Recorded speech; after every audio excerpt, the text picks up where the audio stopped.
Hey, what's going on, everyone? Welcome again to another live stream. Today we are going to be, as the title shows, trying DCS.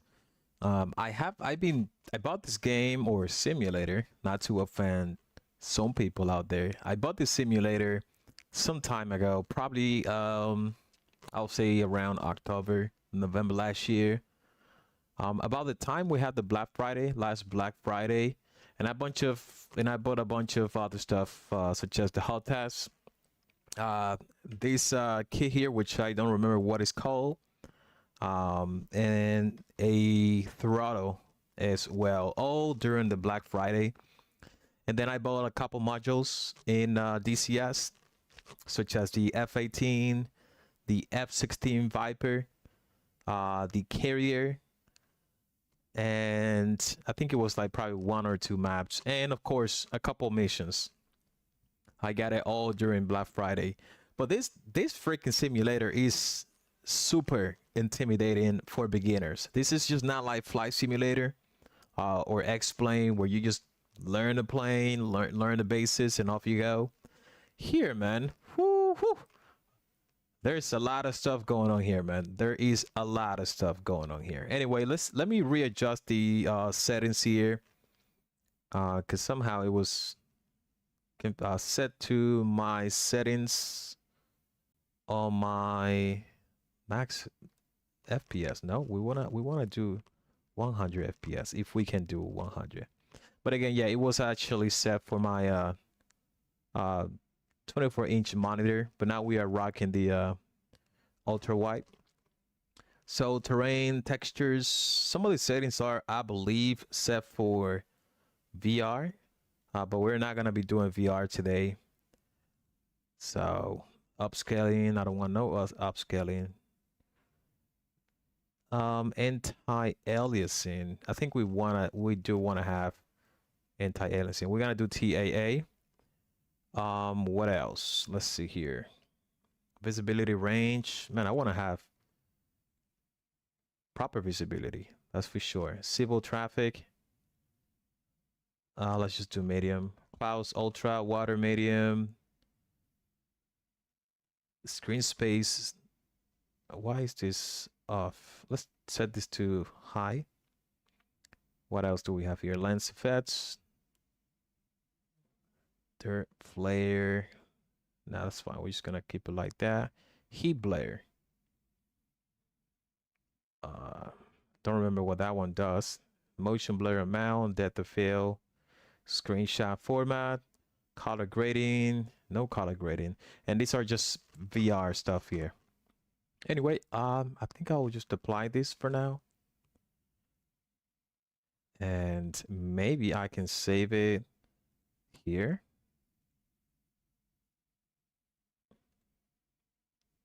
All right, are we good already? Okie doke. All right, let's go launch this then. I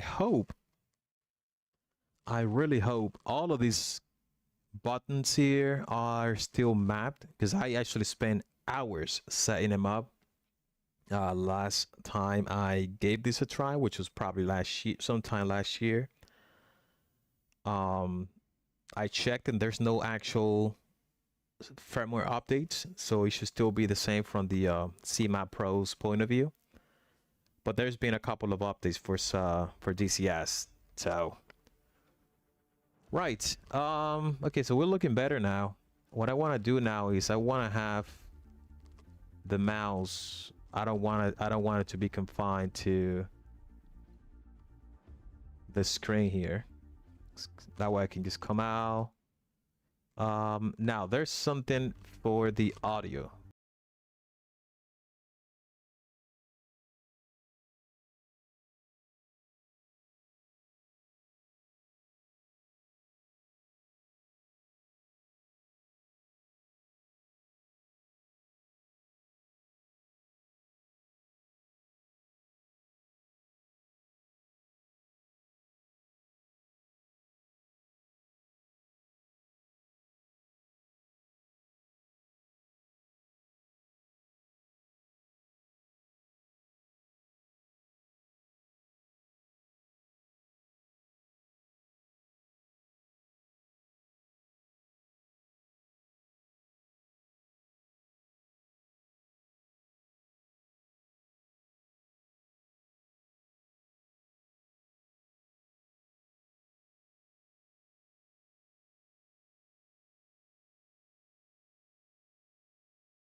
DCS. I want to learn it just like I did for flight simulation. I really do want to learn this stuff. Is it too dark? I think it's really dark now.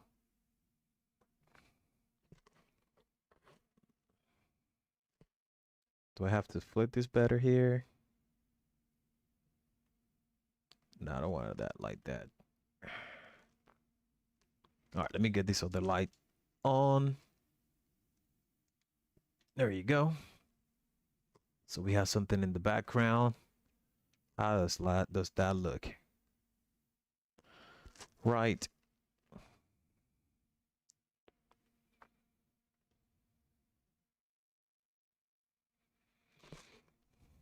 So it is without a doubt that this simulator is one of the most intimidating simulators out there.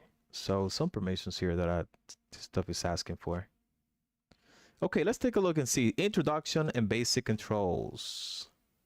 Hello and welcome to this training course for the F-18. These interactive training lessons are supplement to the manual and will provide a hands-on means of learning this aircraft. While learning the F-18 may seem a daunting task, I can actually attest to this, because when I was learning it, it was a lot of stuff. It was a hell lot of stuff, man. Right. Okay, so we're just gonna keep it rolling for now. Hello and welcome to this training course on the FA-18C. These interactive training lessons are a supplement to the manual and will provide a hands-on means of learning this aircraft. Whilst learning the F-18 may seem a daunting task at first, these lessons are broken down into small chunks to allow you to better absorb the material. Before we start the first lesson though, I wanted to take a few moments to review some of the basic instruments and basic laws of flying an aircraft. I currently have the aircraft paused. Press spacebar to continue. For basic flight maneuvers, your most important instrument will be the heads-up display, or HUD. The HUD consists of two glass panels that are used to display projected information. The HUD is located between the top of the instrument panel and the canopy bow. Let's talk about its most important information. Horizontally along the top of the HUD is the heading tape with the heading marker in the center. The marker in relation to the tape indicates your current heading. The boxed number on the left side of the HUD is your calibrated airspeed, and the box on the right side is your barometric or radar altitude. Above the altitude box is your vertical velocity. In the center of the HUD is the pitch ladder that indicates your positive or negative pitch angle to the horizon line. In the center of the pitch ladder is the velocity vector, that when uncaged shows the flight vector of your aircraft when it's not flashing. In other words, you will fly to the point your velocity vector is on, unless it is flashing. Along the left side of the HUD is a data block of 4 values. The top is your angle of attack. Below that is your airspeed as Mach. Next is current G. And at the bottom is the peak G. Along the bottom of the HUD is a bank angle indicator. Press spacebar to continue. There are 3 primary controls that you will use to fly. These are the control stick, throttles, and rudder pedals. The control stick controls pitch and roll. Push and pull back on the stick to lower and raise the nose of the aircraft. If thrust is constant though, you lose speed as you climb and gain speed as you dive. To roll the aircraft, push the stick to the left or right. By rolling the aircraft and then pulling back on the stick, you turn the aircraft. To control thrust, you use the left and right engine throttles. When you select the maximum throttle setting, the afterburners are selected. While these provide great thrust, they also consume fuel quickly. To move the nose of your aircraft laterally side to side, use left and right rudder pedals. You will also use the rudder pedals to steer the aircraft when you taxi using nose wheel steering. Press spacebar to continue. So it looks like all of my stuff is still bound properly. Now what I'm noticing is that I'm gonna have to readjust the throttle here is too much to the back. But anyway, we're gonna keep rolling with this. There's a way for me to adjust I don't know if I have a all right, just give me 1 second. Let's see if I can reach to this thing right here. All right, I want to, I don't know what, probably this one right here. Let's see.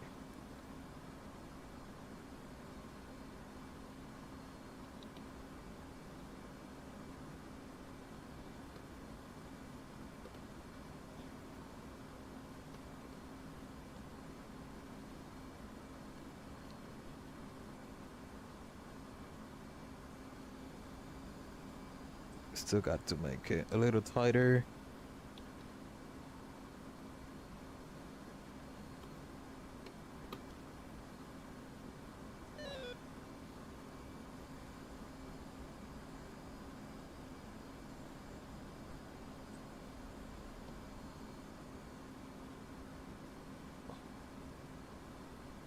I'm just making the throttle a little tighter here because it was a bit too loose, but I think it's good now. I think we are good now. So let's spray space. Ahead of you is a series of gates that you will fly through to practice flying. A few things to keep in mind. First, try to keep your airspeed between 250 and 400 knots. Second, be careful to not over-control the aircraft with large, rapid control movements. Use smooth control inputs. Oh Third, shit, my... fly the aircraft to place the velocity vector on the HUD in the center What of did the just next happen? gate. Fourth, the faster you are, the wider your turns will be. Avoid getting too fast so you can make the turn to the next gate. Press spacebar when you are ready to start. So I lost power on all of these peripherals here, but it's back on. All right, space bar. Oh shit! Oh my god! The motion platform. Oh shit! Oh my god! The motion platform. Let's test this then. Left and right arrows. Thrust. Page up and page down. Oh my god! The motion platform. I'm gonna have to. Oh my Jesus!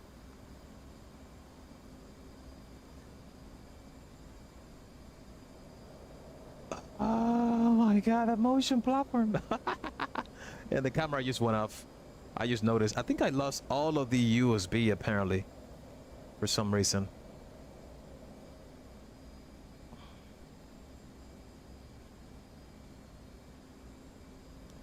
Oh my god.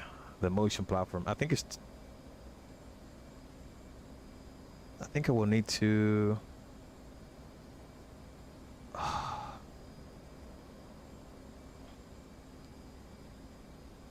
Oh, did I just lost? Okay, so I'm having USB problem here, apparently. I'm having USB problem. And what's funny, man, I gotta be careful with this. Oh, Jesus.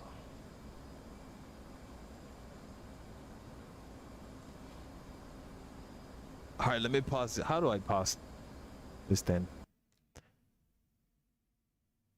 Okay, so god damn it. Let me figure out what went on.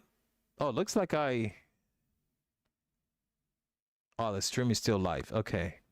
But I lost the camera. Something went on with the camera.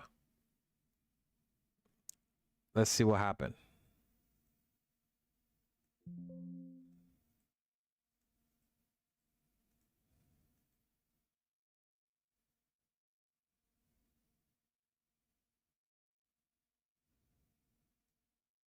Yes, I lost the camera here. Let's see if we can get it back up.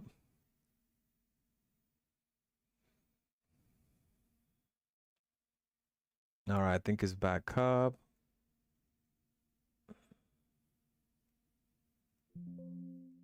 All right, is the camera back up? It is back up now. All right, cool. Let me increment.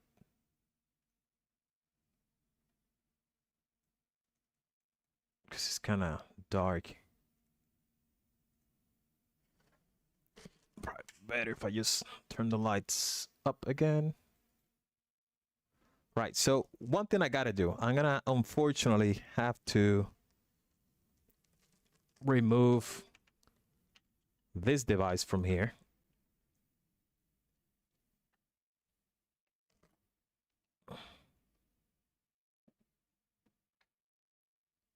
Because the motion is really aggressive in DCS. So I'm just going to take off this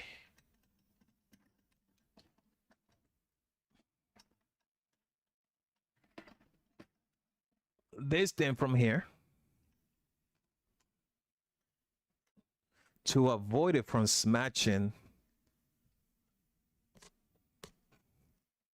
or touching the wall here. All right, so I think we are back. Now I need to figure out what went on, why we lost power to my USBs. Now as far as Seam Hub is concerned, I think I'm gonna have to tune it up a little bit here. I think it's just too much motion going on. Like, it's just too aggressive. And I thought I had a limiter here for roll, but I'm gonna have to probably, I don't know what this means here, to be honest. But let's keep it there and let's see if I am able now to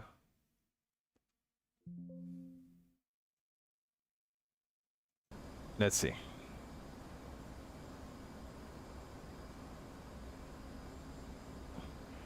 Oh my Jesus.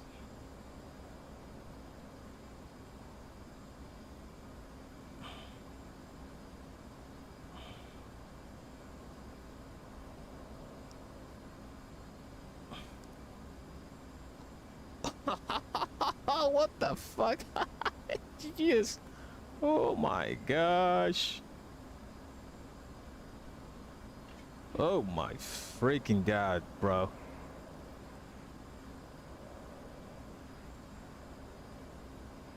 Okay, we're gonna have to figure out how to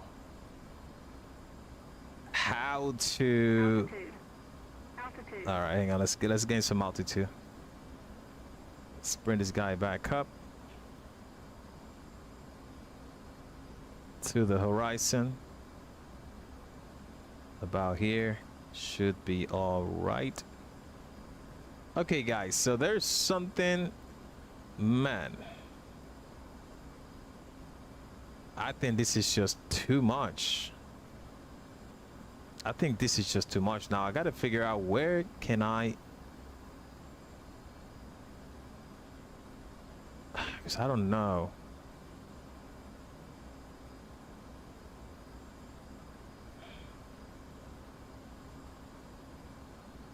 All right, you see? Oh shit! It is still. Altitude. Okay, so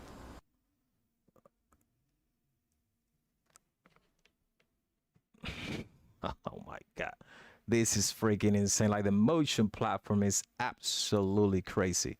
So now we are definitely dead. So let's quit to desktop. No, I don't want to quit to desktop.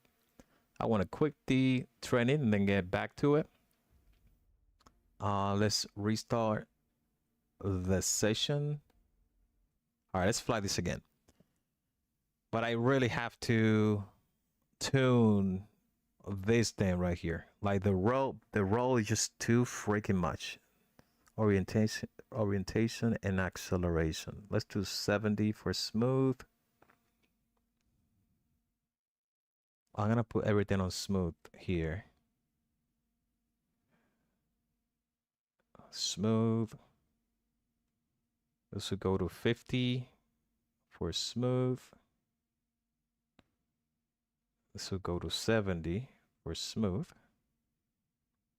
70 as well. and 60. That's completely fine. Yeah, I'm losing the USBs. I keep losing USBs now. I just lost the USBs again. To the MFDs.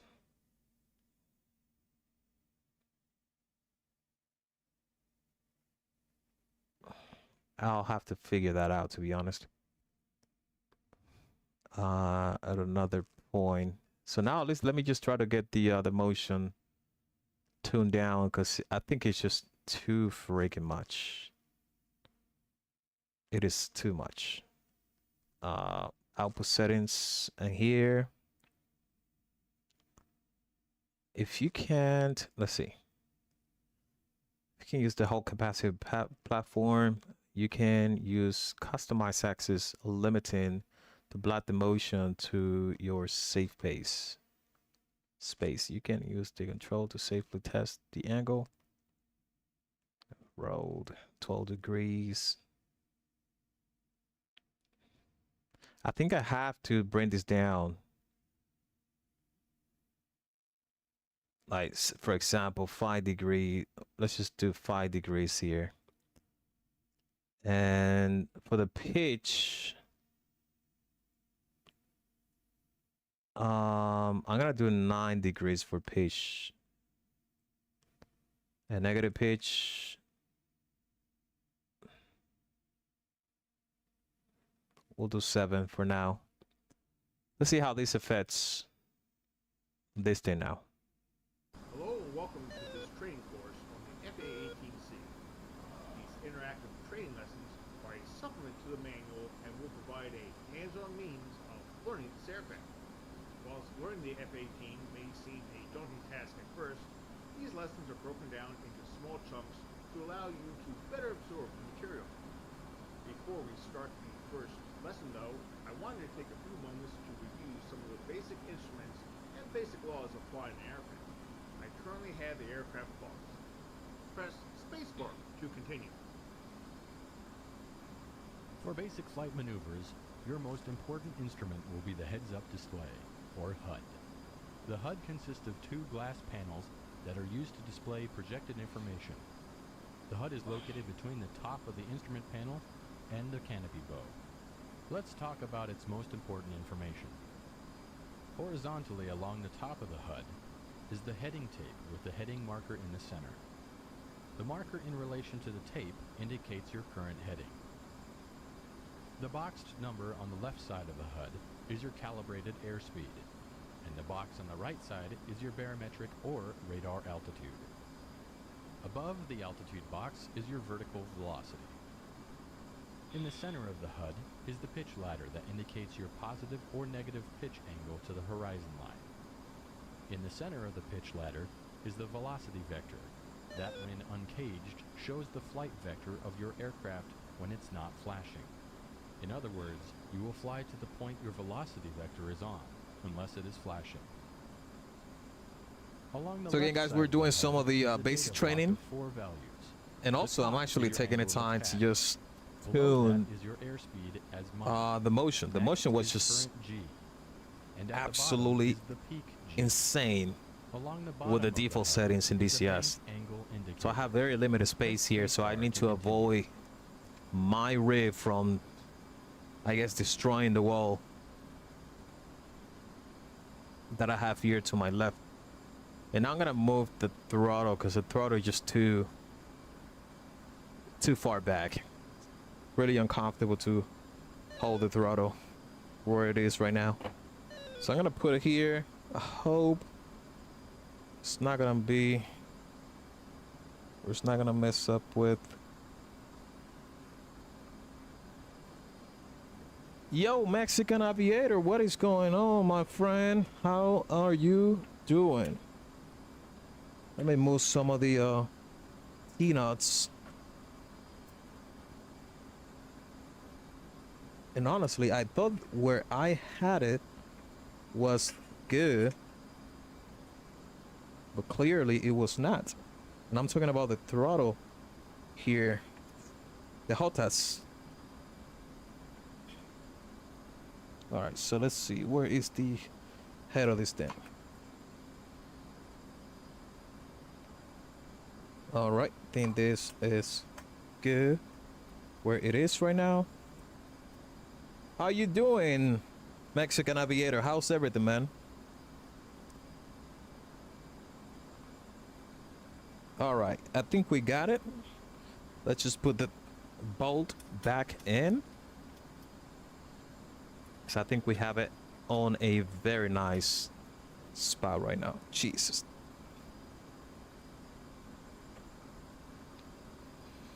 It's not easy, bro. Okay, can we bolt it in now?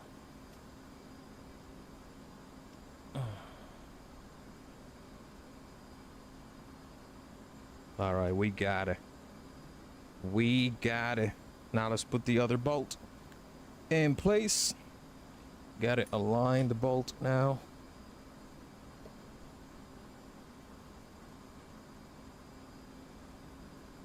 All right. Let's see.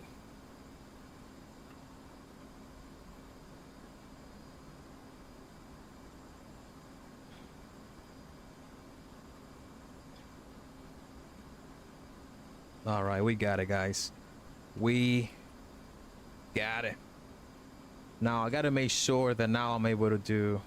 Let's see. Hang on. Oh yes, yes. I'm able to do afterburner. Nice, my friend. So what's up with the fly stick? Did you get to buy it? Like the win-win fly stick? Or no? I'm tying up the throttle mount now. Really happy that I was able to put it in a better position without having to mess around too much with my rig here. All right, so I think we are, and I'm actually with the landing gear down somehow. Okay, we're good, guys. Sorry about that. So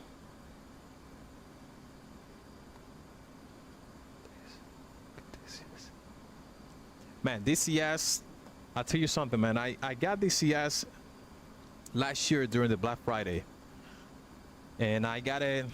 I mean, DCS can come really expensive. Just you know, so you know. So you really have to get a proper set of joysticks, or joystick and throttle, to be able to enjoy it. To be honest, because there's just too many functions on the planes. But anyway, aside from that, DCS is free, like the simulator, but then you gotta get a lot of modules, like the F-18 that I'm flying right now. Stick controls pitch and roll. Push and pull back on the stick to lower and raise the nose. And they're not cheap. If thrust is constant, So anyway, I bought all of this stuff, like the modules, the F-18, the F-16 Viper, the super carrier for the F-18, and a couple maps and missions during the Black Friday last year. And that's when I actually got this stuff from Win-Win as well. But man, I sat down to learn it, and it is a lot. Man, it's a lot of stuff that you have to learn. This is not flight simulation like X-Plane or learning like Airbus or Boeing. This stuff, there's a lot of stuff here, man. Press spacebar to continue. There is a lot of stuff here, man. Anyway, ahead of you is a series of gates that you will fly through to practice. See if we can learn this stuff. Things to keep in mind. First, try to keep your airspeed between 250 and 400 knots. And I actually got pretty far on the training, but then somehow I just stopped. Now I'll have to do it again because I don't remember half of it. Fly the aircraft to place the velocity vector on the HUD in the center of the next gate. Fourth, the faster you are, the wider your turns will be. Avoid getting too fast so you can make the turn to the next gate. Press spacebar. I am treated doing Madvac in the Black Hawk. I have no idea what you said there, man. What do you mean by Medvac? And traded. Do you mean train or training? All right. Anyway, we gotta follow some of this stuff here. All right. So there's the motion. Let's see if the motion is less aggressive now. All right. So I think we're good. I think we're good with the motion, guys. Finally. Right arrows. Ooh. Thrust, page up and page down. Yaw, X and Y. Oh my Jesus Christ. Oh, what? Where's the other square? Oh, it's right here. Ugh. Oh my God.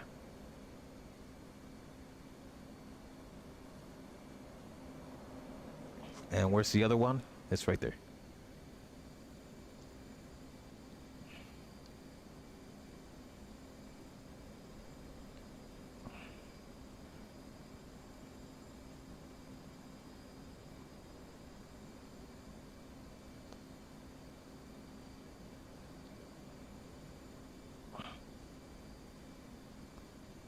All right, so you see, we get smoothing things down here. Now the motion is really nice where it is right now. I'm gonna keep it that way because it was just too freaking much. It was too much, but it's perfect where it is right now.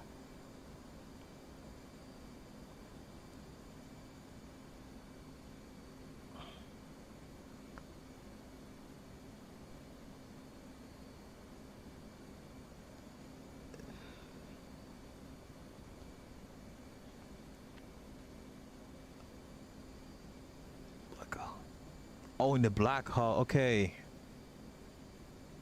It's medical. I got you. I got you. Is the At black any point hole of a the lesson, you can press the pause key. This can be useful if you need more time to read the text or step away. So what's for the time reason you can press the pause key? Yeah, I don't remember what the pause key is, to be honest. Is the black hole the helicopter, man? I don't remember if the black hole was the helicopter. I think it is, huh? Yeah, okay, I got you. I got you. Yes. In all honesty, man, I love this plane and the Viper. I love them, man. I love them. Around the cockpit, you can use the keyboard. View up, keypad 8. View down, keypad 2. View left, keypad 4. View right, keypad 6. Zoom in, keypad asterisk. Zoom out, keypad /.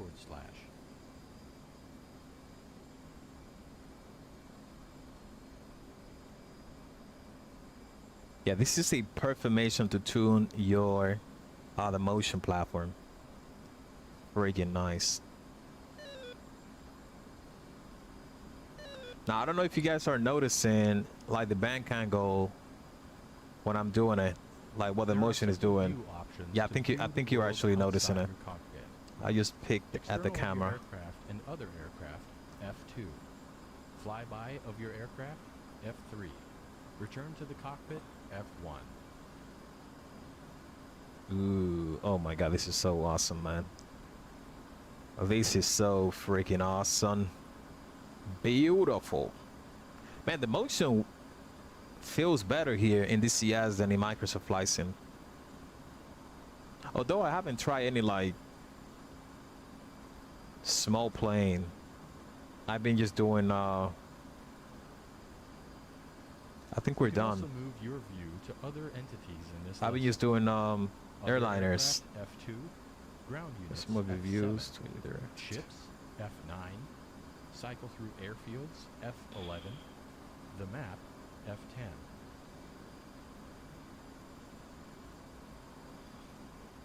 Oh yeah, yeah, for sure, man.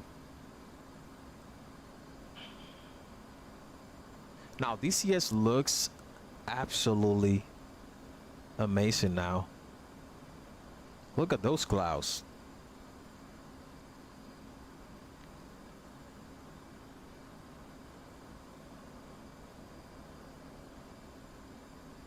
Ooh, oh my God.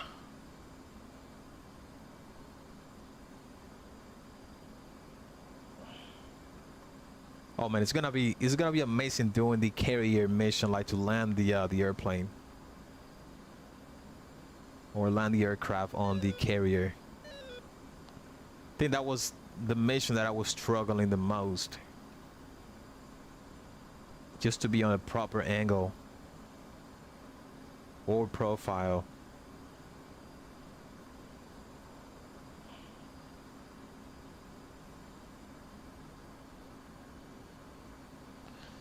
So Mexican Aviator, man, I don't know if I told you last time when you and I chatted on a live stream. So I pre-ordered the MCDU from WinWin for Airbus, and that stuff was supposed to be shipping now in April, and I just checked their website and it's saying now June, man.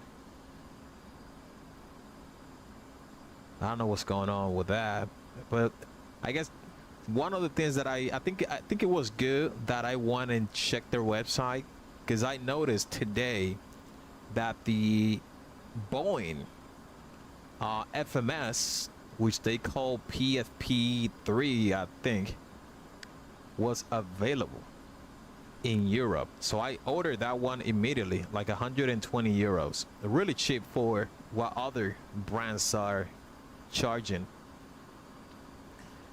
And that one's supposed to be shipping pretty soon. That one's supposed to be shipping pretty soon. Am I supposed to go through this one here? Because it was available. So I should probably be getting it in the next couple of days. Whew. Oh my God, this is amazing. In the next couple of days.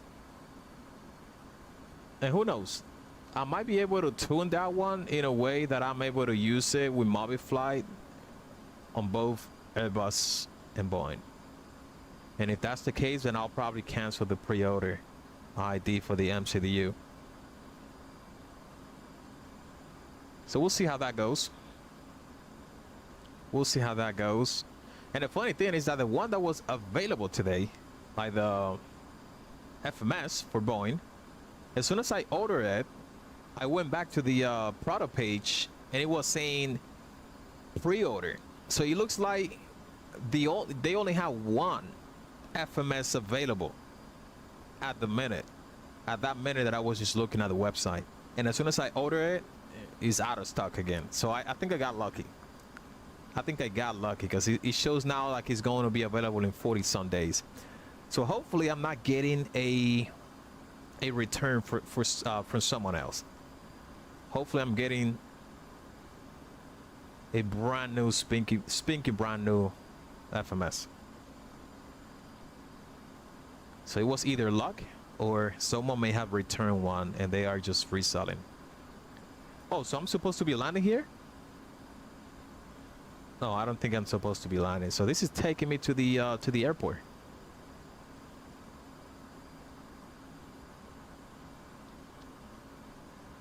All right, let's see.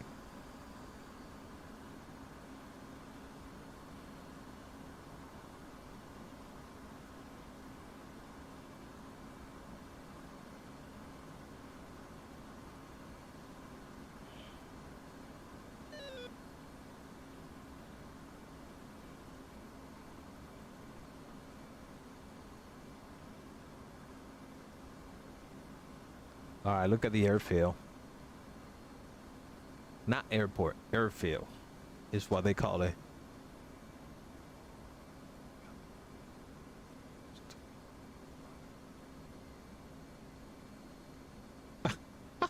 Man, the black hole. I mean, not just the black hole, man. Like any DCS module are crazy expensive. Now, I think I'm done with this part of the mission. I think I'm done already. So let's get out of here. And let's go to the next mission or the next section in the training. Wait, how do you feel about the... Oh man, the Phoenix Neo. I told you, man, last time you and I had a talk on the live stream. I told you that was coming. That was the next thing from Phoenix. And look, that was exactly it. So they will be releasing, and it's gonna be as a separate airplane. I thought they were going to just release it like Tolis did, where they just kind of release like the Neo engines as an add-on. But Phoenix is redoing the whole, because it's not just the engines that are different. There's a lot of new ones with the actual 320 family with the Neo engines.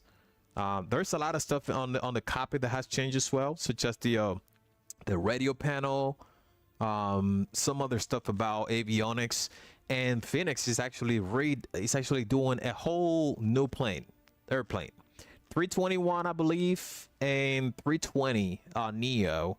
I'm not sure. I don't think we have a Neo for the 319. I have never seen a Neo, so I think they're just gonna do 20 and 21 Neo, and they are also updating a lot of stuff on the existing CFM IE variants of the plane. So, but again, I'm looking forward, man. I'm not sure how much they're gonna charge. They'll probably charge about the same that they charge for the 320 when it first came out. Probably about 40 some pounds or 50 pounds, or the equivalent in dollars or euros. But I'm really looking forward, man. I'm not gonna lie to you. The 320s are the planes that I fly the most, to be honest. So really happy. So what do you think? What do you think about the Neo, man? Are you gonna be getting that?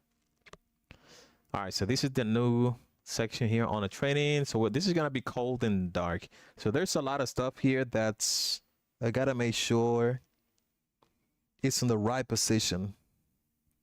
So master safe storm. Let's see.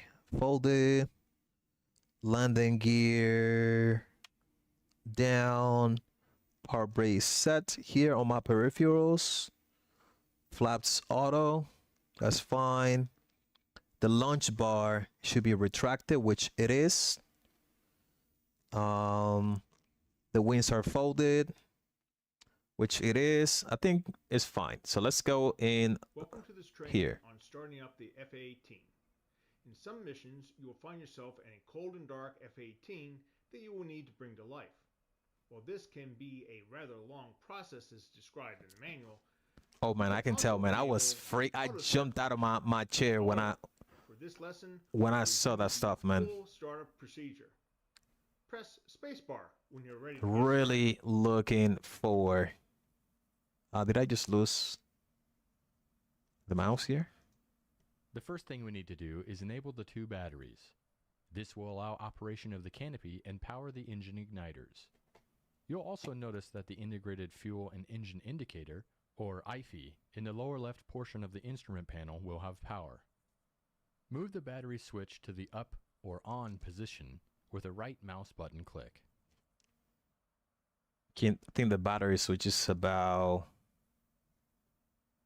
Oh no, it's actually here. Don't I have a battery switch here on my throttle?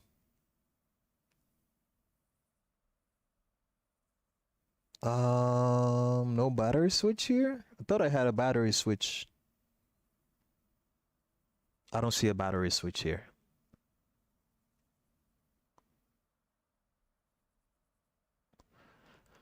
Oh yeah, man. Every time that I fly to Dominican Republic, like from New York, I mean, when I'm coming out of Ireland, we usually go through New York, and the flight actually from Ireland, from Shannon, where I'm at, to New York, is done by Aer Lingus, and they actually do it with a 321 Neo. And that plane, man, as a passenger, the Neos are just the best out there, pretty much, as far as noise is concerned. Those engines made no major noises, as opposed to like the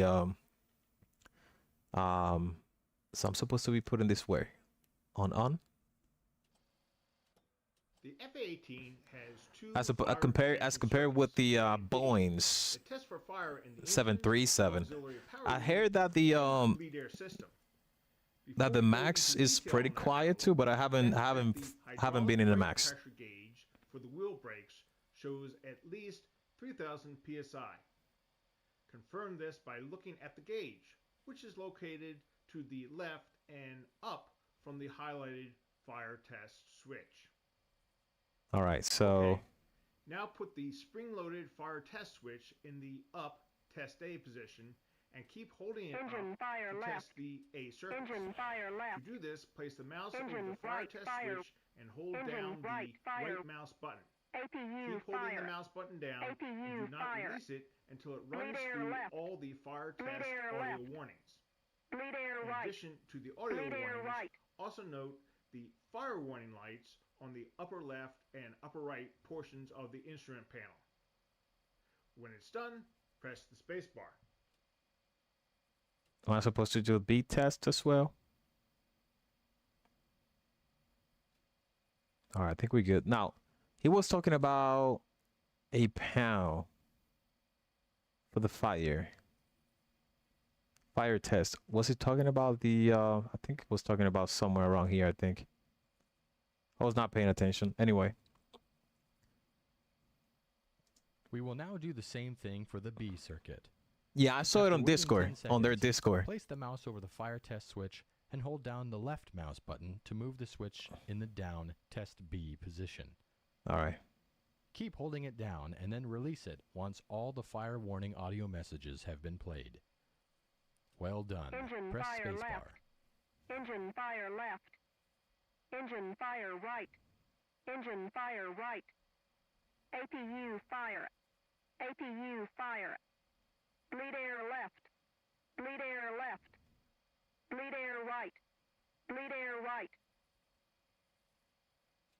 Sweet. So yeah, first noticed the Neo stuff on YouTube, like from EasyJet Sim Pilot. I just saw the title of his video saying Phoenix Neo, and I didn't even play his video. I went immediately to the Phoenix Discord just to get the news from the source. Made sure it was not like clickbait and stuff like that. So I went there, and yeah, sure enough, they had a link to a post on their website, and they had a lot of stuff there. Looks really nice, man. From what I saw on the screenshot they shared, whoo, sweet. Good job. Note that in the top left portion of the Man, there's no better time to be a flight simmer, man. I think we live in the gold age of flight These simulation. will be important for when we start the engines. All right, so this is We'll where now the turn on APU the is. Auxiliary Power Unit, or APU. This is a small, self-contained engine that augments the bleed air system and will start turning the engines for engine starts. Place the APU control switch in the up or on position with the left mouse button click. So I don't know about you. I really feel that 737 like try to hit the ground in my landing. I mean, the 737 it's just a different beast. Like compared with the Airbus, the Airbus actually has an auto flare when you are, I believe, like 50 feet from the ground. It automatically tries to flare. Like just bring up the nose a couple degrees up. On the 737, you're gonna probably just, dig a hole. If you're expecting it to behave the same way, you're gonna dig a hole on the wrong way.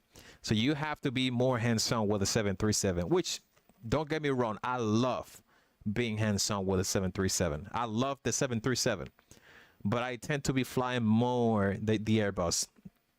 But the 737, man, it's a fantastic plane, but you have to be really hands-on. You have to know how to maneuver it, because it's different. It's just different in every single possible way. To the fly-by-wire system that we have on the Airbus. Just keep testing it, keep trying it. Just be sure that you have the train stuff bound to your joystick, because you got to be trimming if you're doing like manual landing, you have to be trimming. You got to be manipulating the throttle. So meaning you got to disable the throttle, the auto throttle or auto thrust.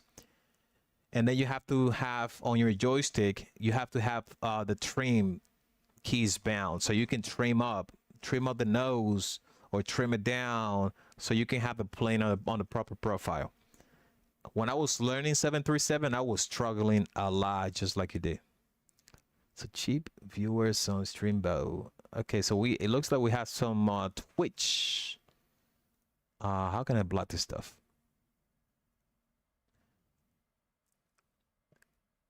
Anyway, so you just gotta test. You just gotta keep playing with it, man. So place the APU control switch on the up position. So we gotta do mouse right. Once the green light next to the APU switch comes on, move the engine crank switch to its right position, marked by the R, with a right mouse button click. This will allow the APU to power the air turbine starter. All right, so we ATS, green on the which APU. in turn allows the aircraft-mounted accessory drive, or AMAD, to start turning the fan blades within the right engine. All right, so once the green light next to the APU switch is concerned, move the engine crank switch to its right position, marked by the R. With the right mouse button, click. This will allow the APU to power the air turbine starters ATS, which in turn allows the aircraft mounting accessory drive or AMAD to start turning the fan blades. All right, cool. So we got to put it on the right, and what's the mouse button? The right mouse. Okay.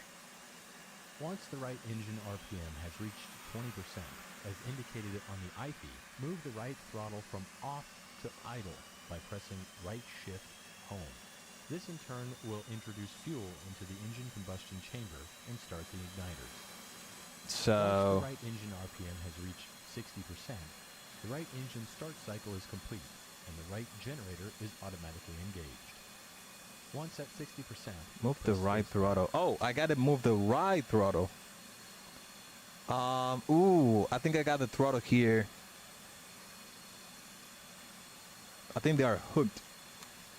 Hang on. Hang on, guys.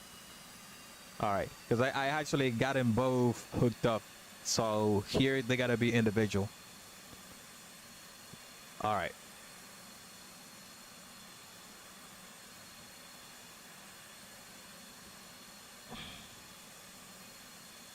All right, so that looks good, I guess.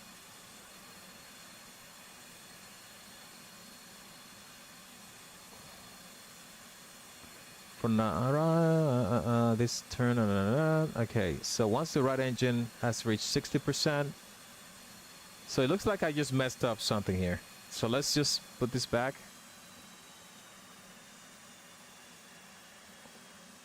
Oh, okay, I forgot the zoom is bound to this thing right here.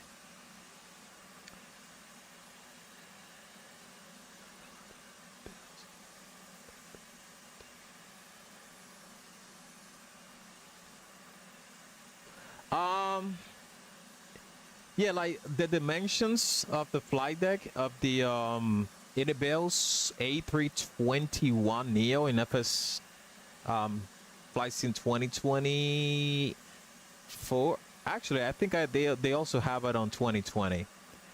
That's what they call the Neo, the default Neo V2. The dimensions, yeah, you cannot compare that stuff with the Phoenix. Like the Phoenix got the proper dimensions of all the stuff that you have on a cabin. I mean, on a cockpit. So yes, I agree. And it looks weird. It looks a little bit weird, but it looks better than the default 320 that came out with Microsoft flights in 2020. That one is all messed up as far as the dimensions on the cabin. So, all right, let's try this again. Oh, I think I was supposed to be doing the right engine. I've been playing around with the left engine. All right, let's try this again.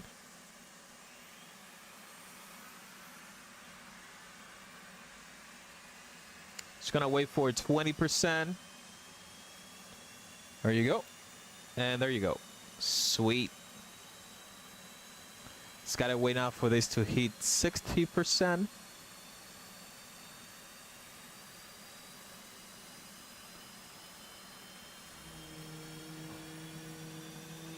Man, look at those sounds. Listen, those sounds, man. My goodness. Next level. Roll left, roll left. Flight controls. Flight controls.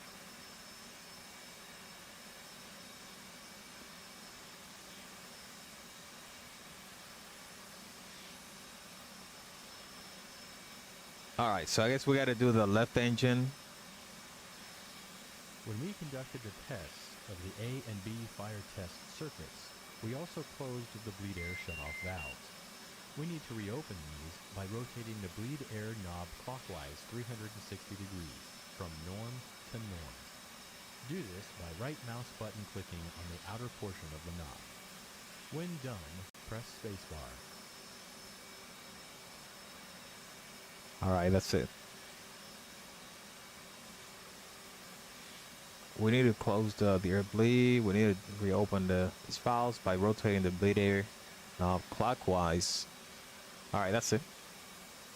With the right engine running and generator power on, place the left and right digital display indicators, or DDIs, to the day position using right mouse button clicks on both brightness selector knobs. Next, rotate the HUD symbology brightness control knob clockwise by placing your mouse over it and rotating your mouse wheel forward. Sweet. Once you see video displayed on the left and right DDIs and HUD, press spacebar. I do. In the lower center of the instrument panel is the multi-purpose color display, or MPCD. Rotate the power and brightness control knob to the full bright setting by placing your mouse over the knob and rotating your mouse wheel forward. It will take a few moments to power on. Press spacebar once you see video displayed on the MPCD. I do. On the left DDI, press the menu push button to bring up the support page. The support page has several sub-pages Flight like control the checklist, system. engine, fuel, ADI, and HSI. For now, though, press the FCS push button to select the flight control system page. The FCS page shows the status of the control surfaces and any detected FCS errors. The X's indicate detected errors, but we will address those once the left engine is started. You should not see any 2, R, or FADEC caution messages along the bottom of the left DDI. Note that by default, you will not have the built-in test or bit page on the right DDI. We'll come back to this. During this lesson and future lessons, you will often see and hear the master caution. This is the large yellow labeled button on the instrument panel that will light when any caution condition is triggered. There will also be an accompanying deedle sound to draw your attention. Press this button or click on it to acknowledge the caution and extinguish the light. Alright.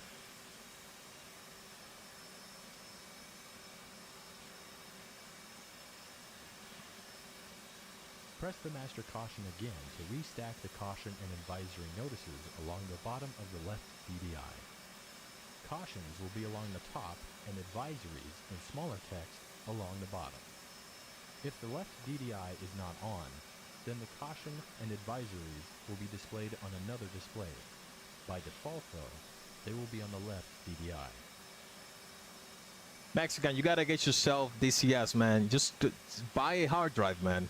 Just get it. Let's get it, man, and get the F-18. Let's see if we can learn this stuff together, man. The F-18 comes equipped with an inertial navigation system, or INS. Use right mouse click to set the INS switch located on the sensor panel to the G&D ground position. This will start an INS ground alignment.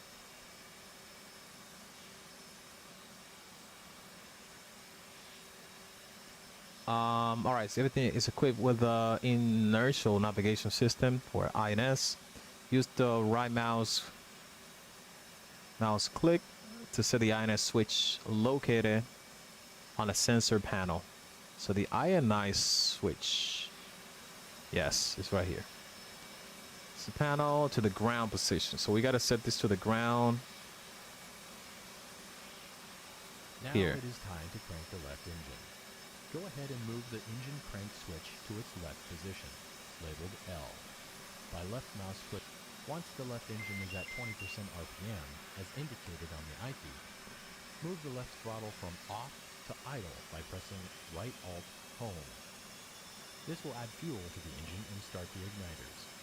When the left engine is at 60% RPM, press spacebar to continue.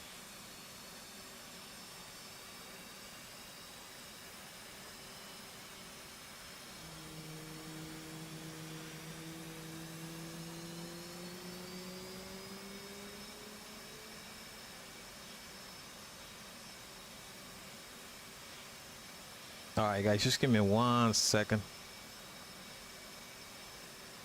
Just a second.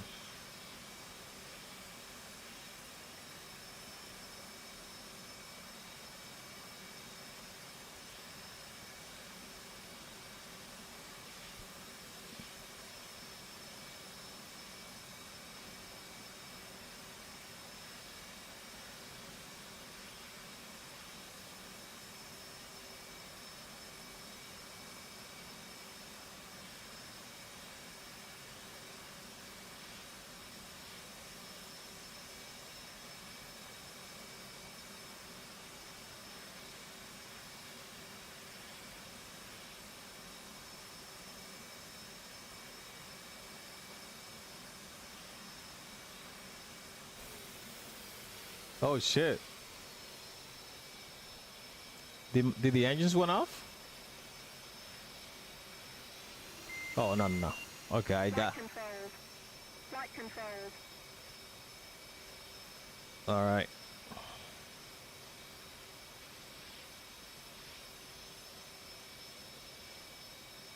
Just a second, guys. I need to send a message here.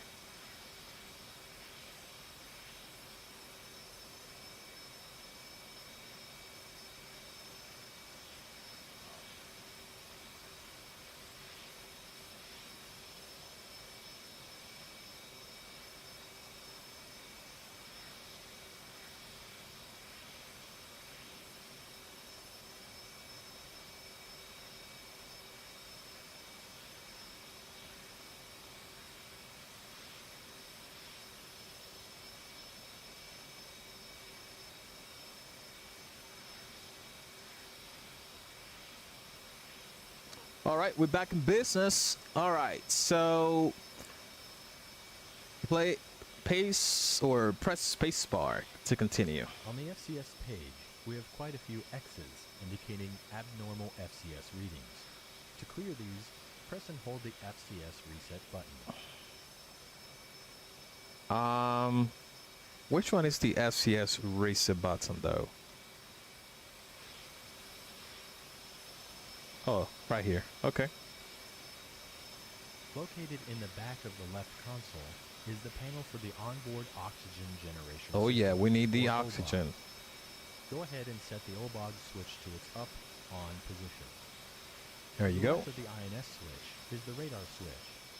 Set this switch to the operate position using your right mouse button.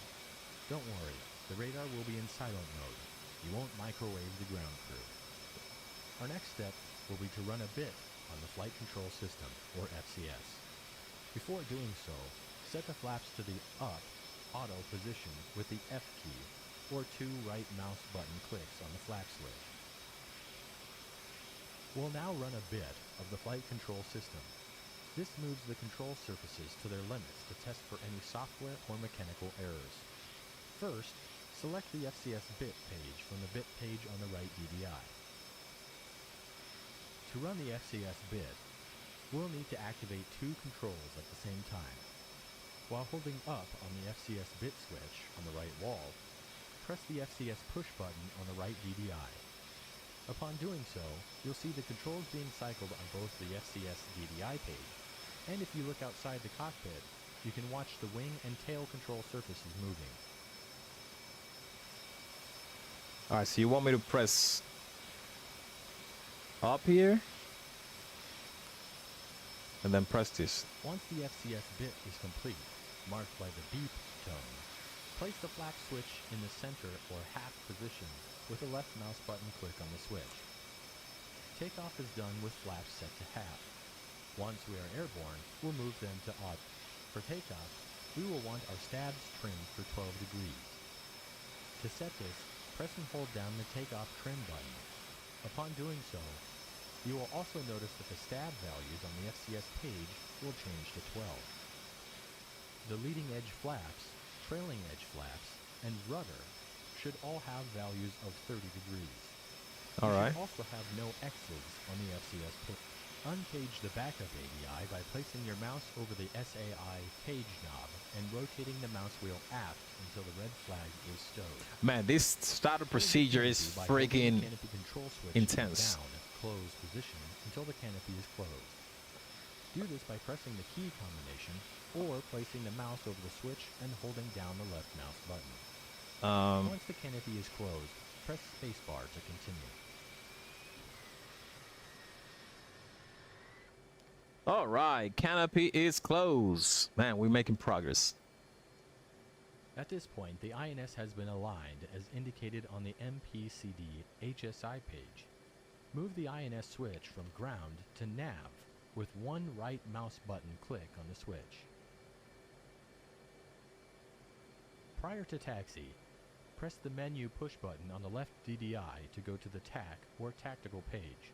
On the TAC page, you have access to sub-pages like the store's management system, attack radar, HUD, and electronic warfare pages. On the left DDI TAC page, select the HUD push button to display a mirror of the HUD on the DDI.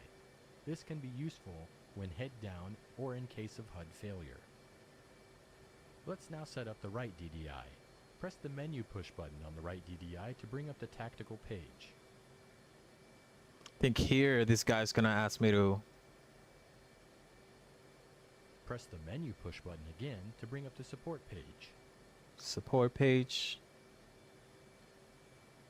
Now on the support page, press the FCS push button. Yes. We will want the HUD on the left DDI and the And apply FCS control page system on the right DDI on the when on taxi the and right. take off. All right. The parking brake system is operated with the yellow and black parking brake handle. The handle is currently in the park position, indicated by the fact that the park label is visible to the pilot. Release the parking brake now by rotating the handle 45 degrees counterclockwise from the extended position. This can be achieved by left mouse button clicking the handle. Oh shit, what is or this doing? pressing the right Alt P key. Taxi. This will Oh, release this the is lock and controlling allow the taxi handle to line? return to the horizontal stowed position, where the emerge Okay, label that's fine. is visible to the pilot.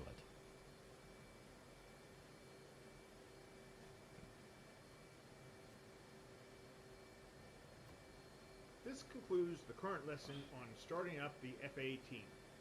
As mentioned earlier though, there is also an option for automatically starting by pressing left win home. You can end this lesson now by pressing the escape key. Yeah, I don't want to do no automatic startup, honestly. All right. So this is a startup procedure that you can only learn. Okay, so now what is going on? You can end the lesson by pressing space key. I'm trying to press space key. It's not doing anything.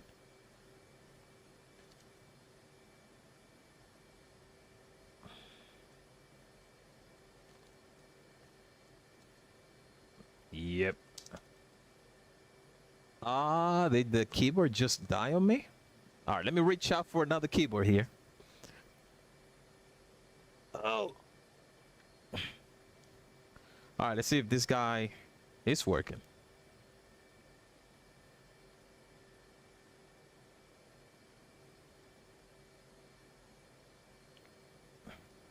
Yeah, there's something funny going on.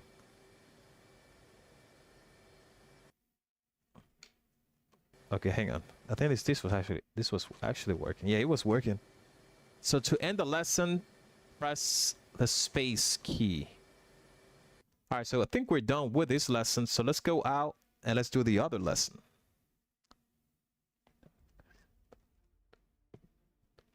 How do you get more storage? You gotta buy a hard drive.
What you want to get is an SSD, which is a solid state drive. These ones are the fastest. So I'm not sure if your computer supports like an M.2 slot. But if you want to go safe, you can go with a SATA one like this one right here. For example, this is a 1 terabyte. You don't need to get like a Samsung Evo though. These are usually the most expensive ones. So you can get, like for example, you just take a look at this price. Let's go back to the Amazon one. I mean to the Samsung one. Take a look at this one. 1 terabyte. 1 terabyte. And take a look at this Crucial, which is a fantastic brand. The same 1 terabyte, and you can get it for $60. So now you got to pay attention to the read and write speed. Usually on these ones, it's a little slower, but it's way faster than a hard drive. So if you want to go safe, you can get like a 1 terabyte. I'm not sure what your budget is, to be honest.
They call a motherboard. All right, so let me draw something here for you. So this thing right here, you see this thing right here, this slot, now this is just too thick. Jesus. So this slot right here, you see this little thing right here is where you connect or insert this little disk right here.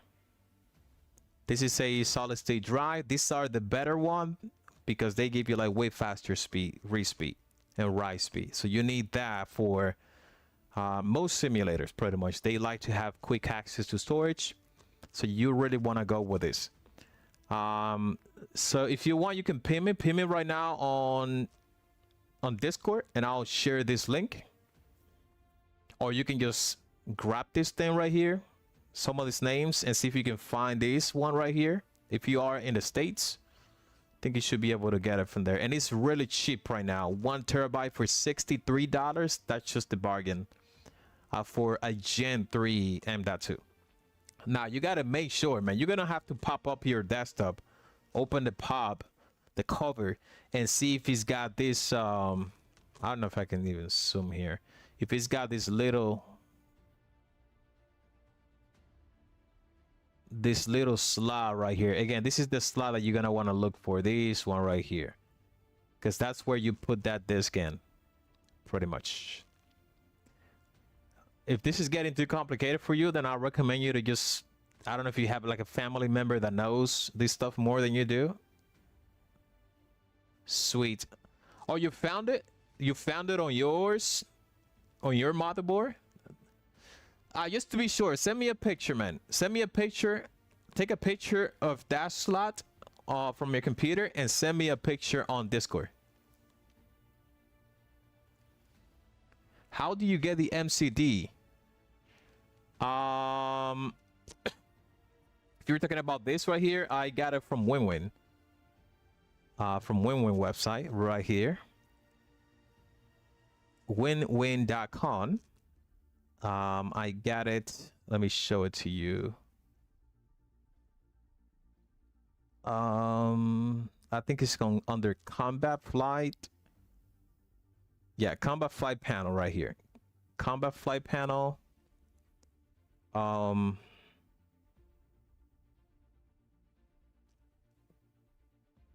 MCD. Hang on, I think there's a combo. Is this what you're talking about? Where's 789? MCD.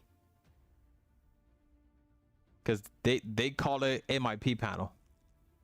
So this is the one I got. Of course, this was not the one I got. Just don't get scared by the price. Because this one actually comes with the actual displays. This one doesn't have displays. Because I want this one for virtual reality. It works for anything, man. It works for any plane, to be honest. You can map it to whatever you want. WinWing has an application that's called CMAP Pro, and you can make this thing work with absolutely any plane.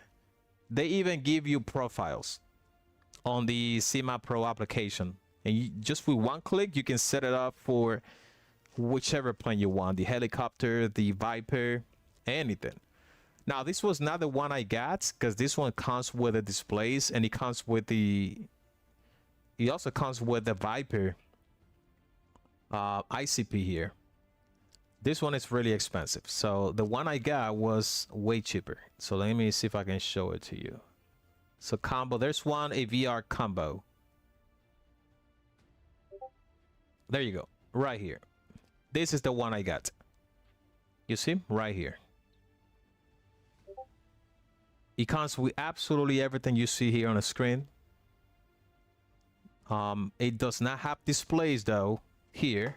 These are just metal thingy, because if you're doing virtual reality, you don't need the displays here. You can just do your stuff within a simulator. So that's why I didn't go with the displays. I might go in the future, who knows? But I think I'm gonna be doing mostly stuff in VR once I learn DCS, of course. Also, I got it during the Black Friday, so I pay much less than what they're charging now. So if you are thinking of doing or getting something like this, just wait till Black Friday. Because I think I pay. I don't want to show you no confidential stuff here. Let me see what this page is gonna show me first, so I can show you how much I pay for this stuff. Let's see. All right.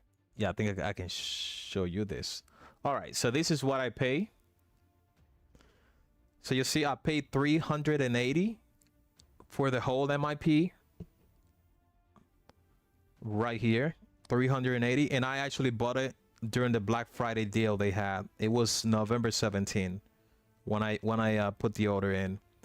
And of course I got the hot tax, the joystick here, which is the one for the Viper. This one right here, which is absolutely amazing. I also got the base for the joystick, which is the Orion 2. And I got the Win Orion 2 throttle base right here with the grip. What was the grip I got? The grip I got was... let's see. This one right here. This was the grip I got, if I am not mistaken. With finger lift. No, I think it was this one though. Hang on. Yes. Or maybe no. With finger lift. Sorry, actually this one. This is the one I got. EX2 metal throttle grip with finger lift. Finger lift is this detail right here, so you can put it on different position for the plane. For the whole thing, I pay much less than what they're charging you here, because it was during the Black Friday. So just wait for the Black Friday, I'll say, so you can get a deal. And I was actually planning to get these. Can I check this up? I wanted to get this rudder here. This rudder, the one with the dampening, but this thing is always out of stock in Europe. So I ended up getting the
takeoff training now.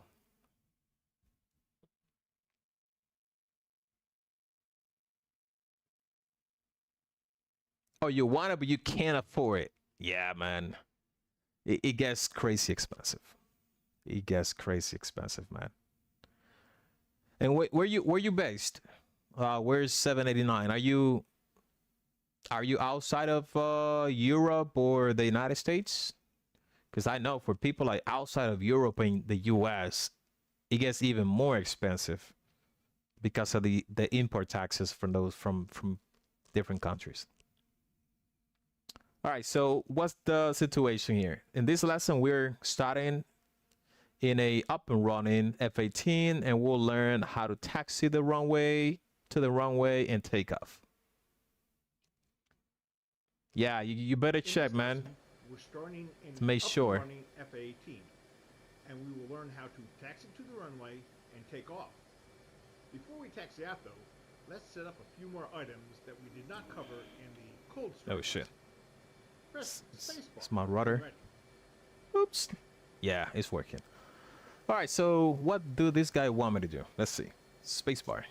During low light operations like this evening, place Oh the shit, I landing think I and lost the taxi camera light again. switch in the up on position. Now, set up your position, formation, and strobe lights as you desire. The formation lights, or What the hell slide is going lights, on? are low-intensity green lights that aid in close-in formation flying. Position lights are red and green lights that mark the left and right sides of the aircraft. Man, And there's the strobe something are two funny going flashing on with red lights my on the tail. When done, press spacebar. USB devices, man. It's going nuts. All right, so we got the camera back. Just give me 1 second, guys. I gotta start this thing again.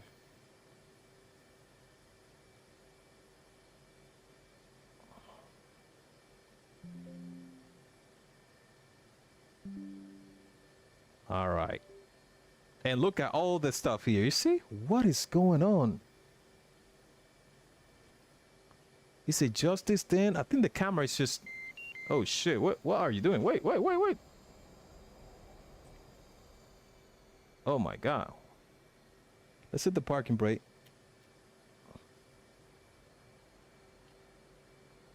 Oh, this thing is not doing parking brake, it's doing light. All right, guys, I think just give me 1 second because we got some stuff going on here. And I think it's the camera. The camera is messing around with the power on a USB. Just give me 1 second, guys.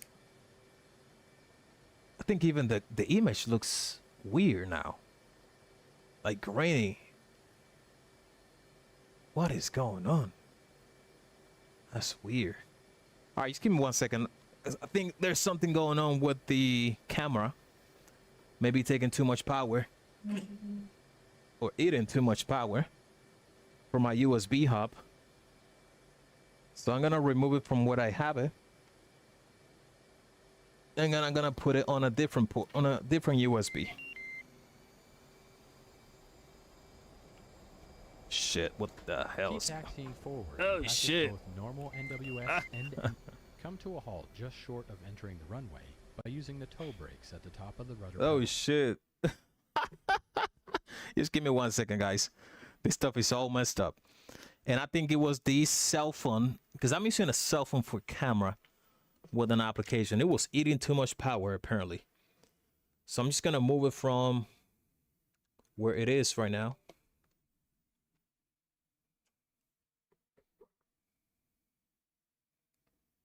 All right.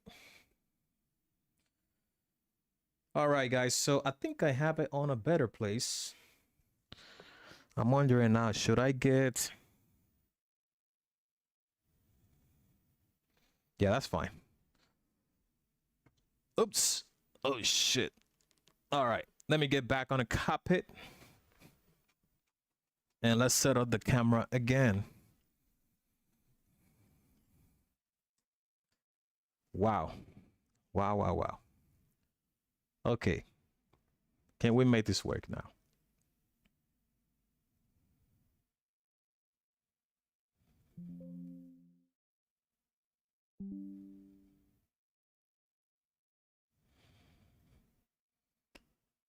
Are we good? All right, so I think we're good.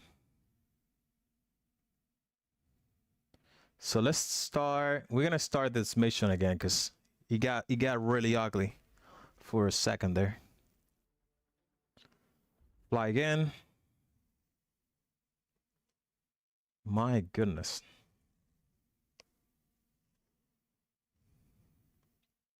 In this lesson, we're starting in up and running F-18, and we will learn how to taxi to the runway and take off.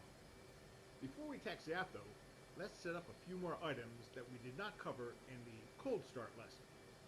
Press spacebar when ready.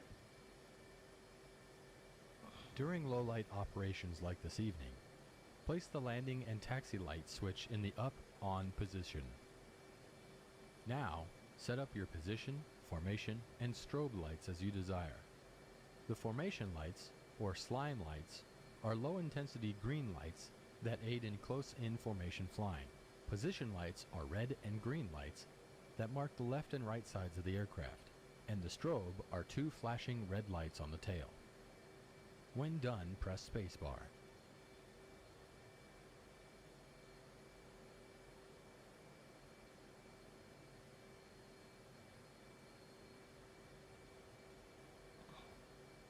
Yeah, I think it's already set. All right, man, I'll check it out. Time to set up your internal lights. The instrument dial controls instrument panel lighting. The console dial controls the lighting on the left Sweet. and right consoles. So you found The another flood slot? dial illuminates the forward section of the cockpit, and the chart dial controls lighting of your lap area. The lights test switch will test all cockpit warning and caution lights. The warn caution dial allows you to adjust the illumination of those lights. The mode switch allows you to select default internal lighting for day, night, and night vision goggle use. Experiment with these and press spacebar when ready to move on. All right, let's see.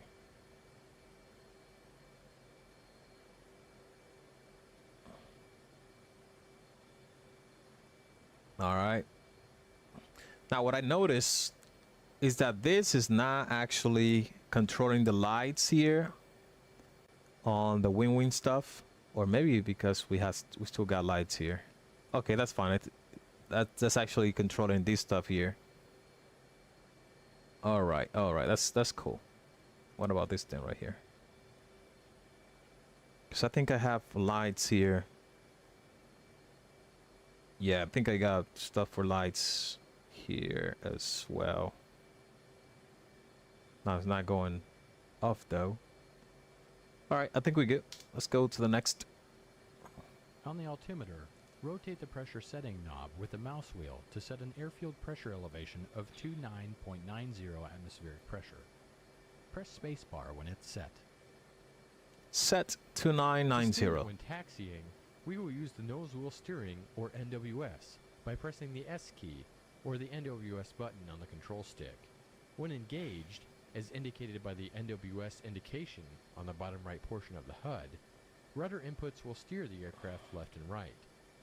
When the NWS button is held down, nose wheel steering high, or NWS high, is enabled and allows a tighter turn radius.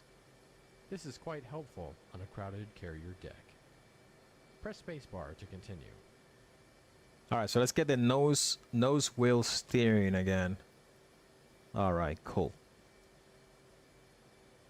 To get rolling, slowly increase the throttles until you have forward movement. Let's but go. do not exceed 75% engine RPM. Press Z to steer left and X to steer right. Taxi forward to the runway directly ahead.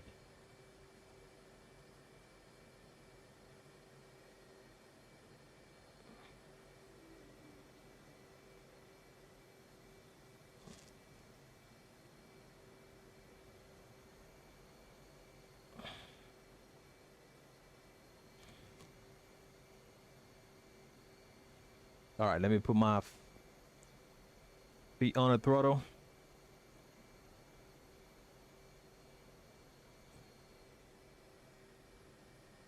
Keep taxiing forward and practice both normal NWS and NWS high steering.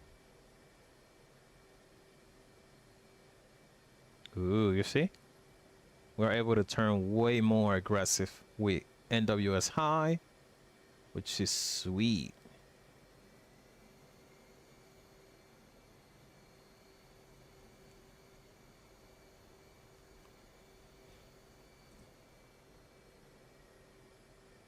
Come to a halt just short of entering the runway by using the toe brakes at the top of the rudder pedals. Before entering the runway, arm the ejection seat by moving the ejection seat safe armed handle on your right in the down position so that the armed label becomes visible. Also, tighten your restraints. Check left and right for traffic.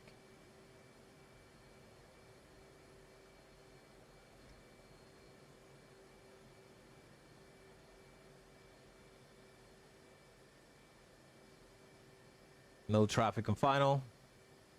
You see by engine seat by moving the ejection seat to arm handle on your right in the down position so that the arm label becomes visible. Also tighten your restraints. Okay, so what are the restraints? Oh, right here. Okay. Increase engine RPM and enter the runway. Once on the runway, align the aircraft down the center line and come to a halt on the 25 runway heading marker. Press spacebar to continue. So continue. Alright, so we gotta enter the runway now.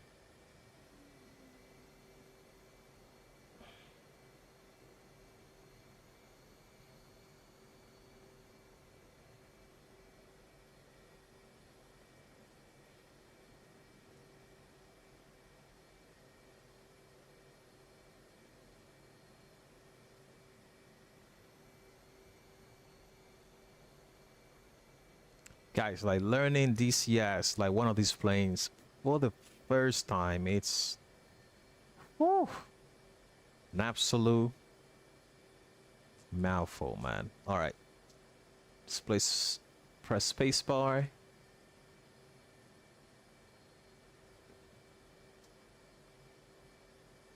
Does it wanna take spacebar now? What's going on?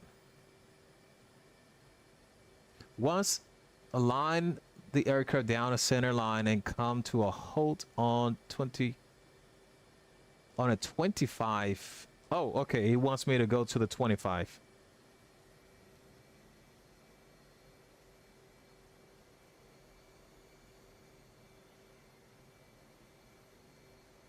On the right DDI, confirm that the stab position is set to 12 for both stimulators.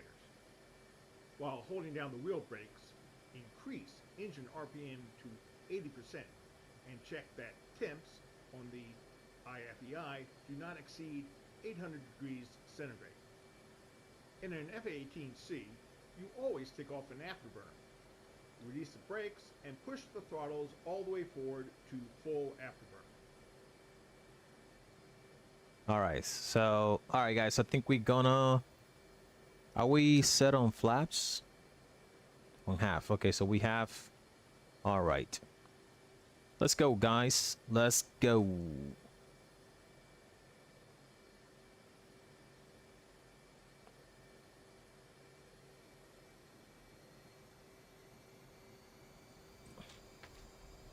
Afterburner. Ooh.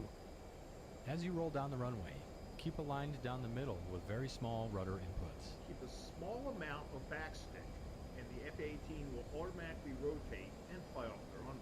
Raise the landing gear by moving the landing gear control handle in the up position. Then, raise the flaps by setting the flap switch to the up auto position.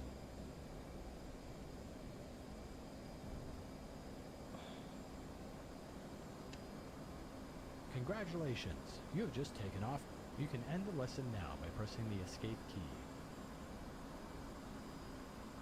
Ooh, awesome guys. All right, let's do a couple maneuvers here to retest the motion platform.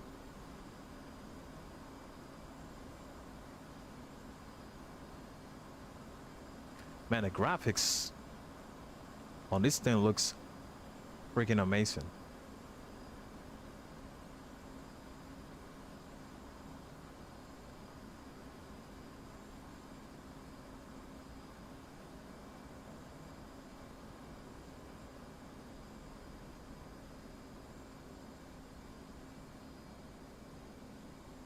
I just noticed I don't even have, how do I put this? Oh, there you go.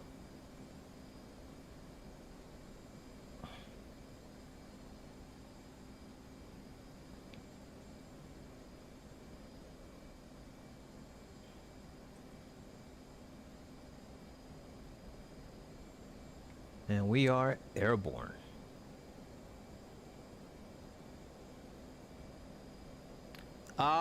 No, I haven't seen it yet. I'll check in a second. I think we're done with this lesson.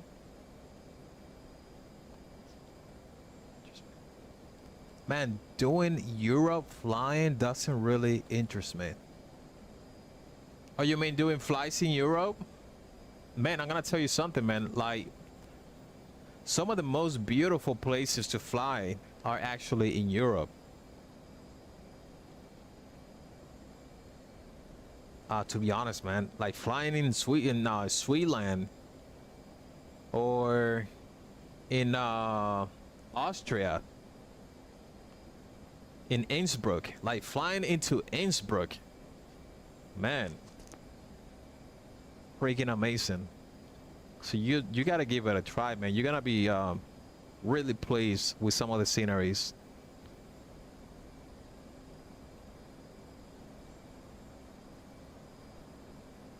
All right, let's do. Oh yeah.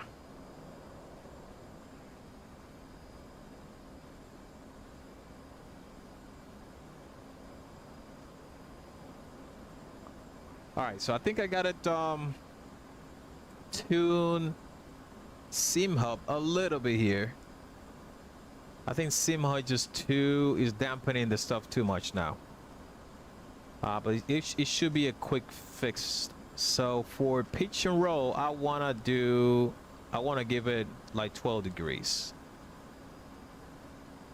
Pitch and roll. And 12 degrees.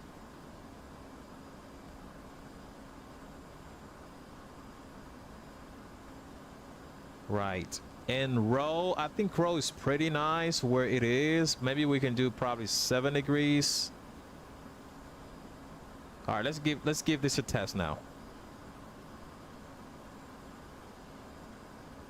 Yeah, this is really good. Okay, this is really good on a motion platform. You see? Wow.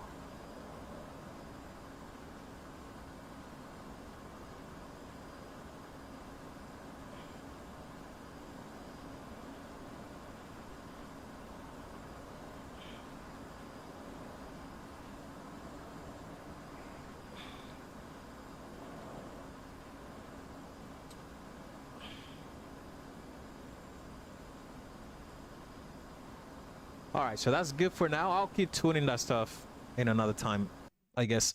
All right, let me take a look at what you sent me, man, just to make sure that you don't end up buying a disc without actually.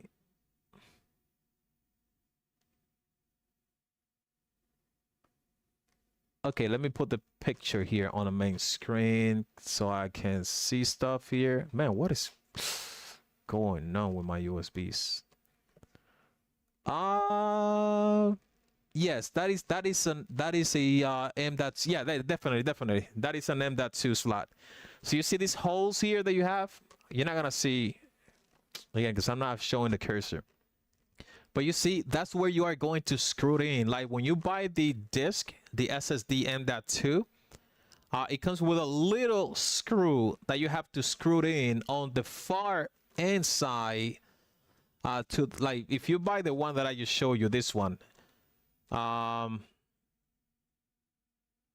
you see at the end here, at the far end, on the left side, it's got that little notch. That's where you're gonna fix the screw, so it can keep it in place.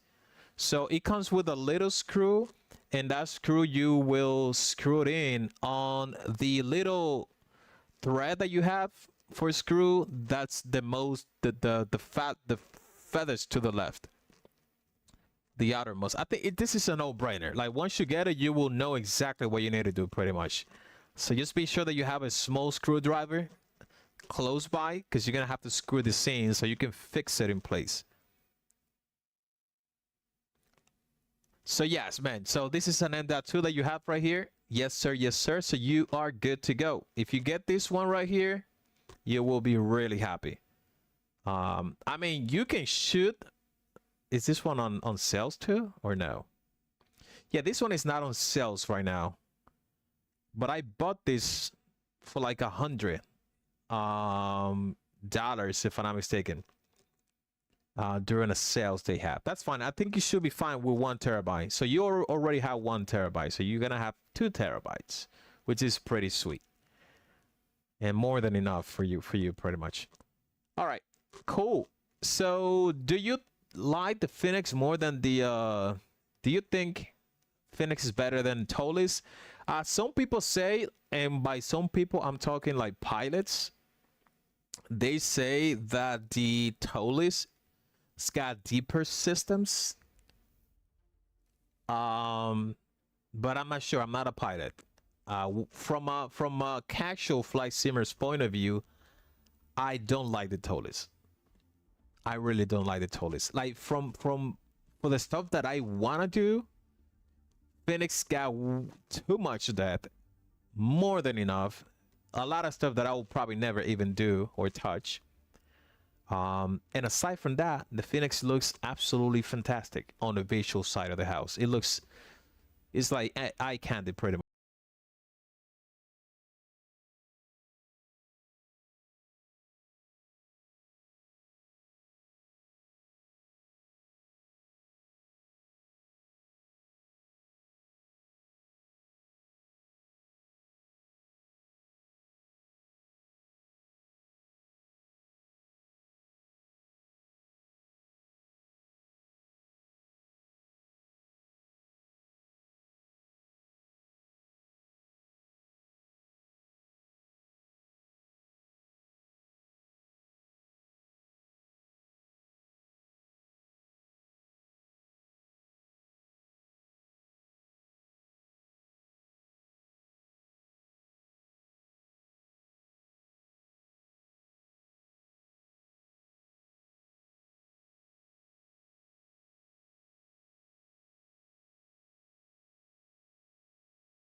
on. All right, so we're gonna be doing navigation stuff now. So let's do the start.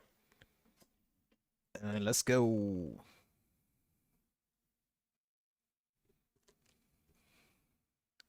I feel like the Phoenix is more limited because of the MS. Of course, yes. It's definitely more limited because of, you know, limitations with the simulator itself. But most of their stuff, though, like avionics and systems, is not really done through the simulator. It's actually done through an external software that they are currently paying for. I think it's called Sim Pro, something like that. They're paying like a third party for a lot of systems, so they can leverage those with their product. But now with the Neo, with the Phoenix A320 Neo and 21, of course, they have developed a lot of those systems that they were using from that third party. They now have it in-house. So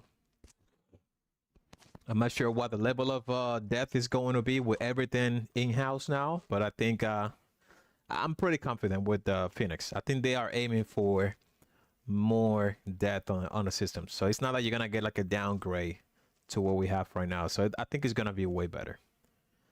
But we'll just have to wait and see. But yeah, totally, got a lot of systems. Again, it all depends on your goals. If you are doing that stuff because you want to become like an Airbus pilot, and then you want to do like learning at home for you to get some of the check rights or something like that, then of course you're gonna want to go with the one that gives you the most depth. But for me, yeah, I don't care. Pretty much. I don't care that much. All right, so we're gonna do a lot of navigation here. So let's see. A key part of any mission is the ability to navigate to and from the target. Two such tools are automatic direction finding, or ADF, and tactical air navigation, or TACAN. ADF uses VOR stations located throughout the maps to get bearing-only information to them, and TACAN stations are co-located with many airfields, aircraft carriers, and some aerial refuelers. TACAN can provide both bearing and range, or just one of them depending on the source and TACAN mode used. In this lesson, we will discuss how to select ADF and TACAN navigation, and the steering information provided. I currently have the lesson paused as we first discuss a few items. Press spacebar to continue.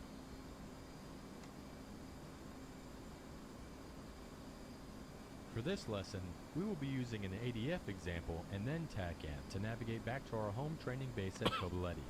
Let's start with the simpler Yes, ADF. proceed. That's what it's called. Correct. To start, let's first select the Horizontal Situation Indicator, or HSI, for the left DDI. Press the menu Time push button on the left DDI to bring us to the tactical page. Note that this button will indicate menu when on the ground, but will show time when airborne. Okay. Let's press the same push button again to bring us to the support page. Now on the support page, press the HSI push button. The HSI is your primary navigation page that will display TACAN, waypoint, and ADF navigation data. In the center of the HSI is an aircraft symbol that represents your position from a top-down vantage. Your true airspeed is to the left of the symbol and ground speed to the right. Centered and around the aircraft symbol is a compass rose, and on the very top is a louver line that indicates your heading in regards to the compass rose. Along the top of the HSI is the SCL, or Scale, push button. Consecutive presses of this push button will cycle through the scale range options of the HSI. Press spacebar to continue.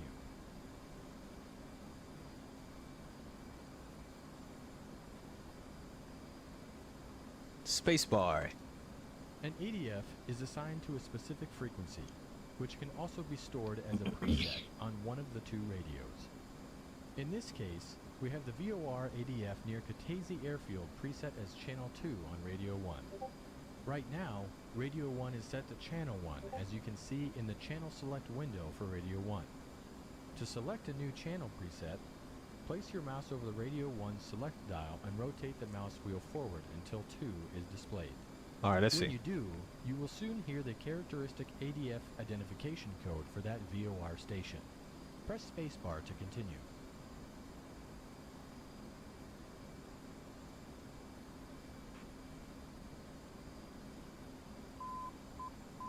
You see?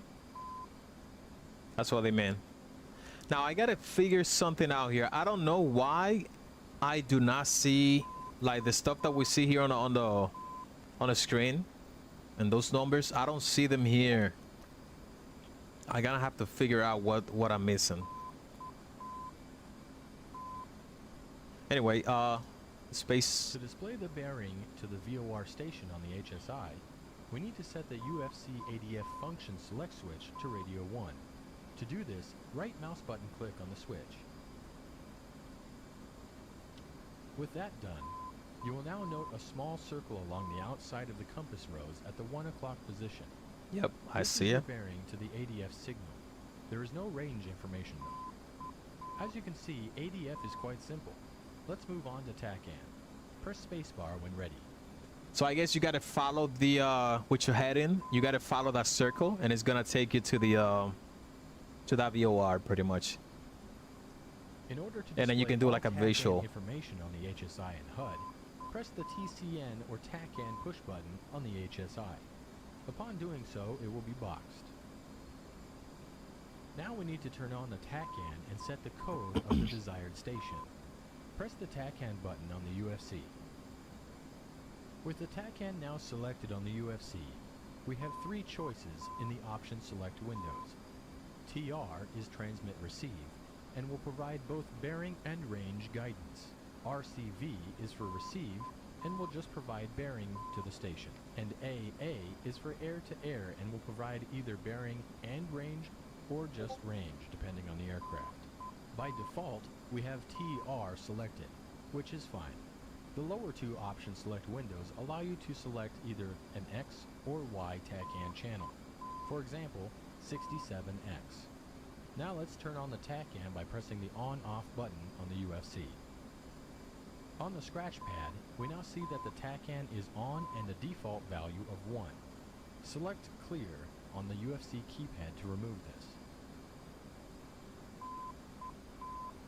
We will navigate to the TACAN station at Kobuleti Airfield, which has the TACAN code of 67X.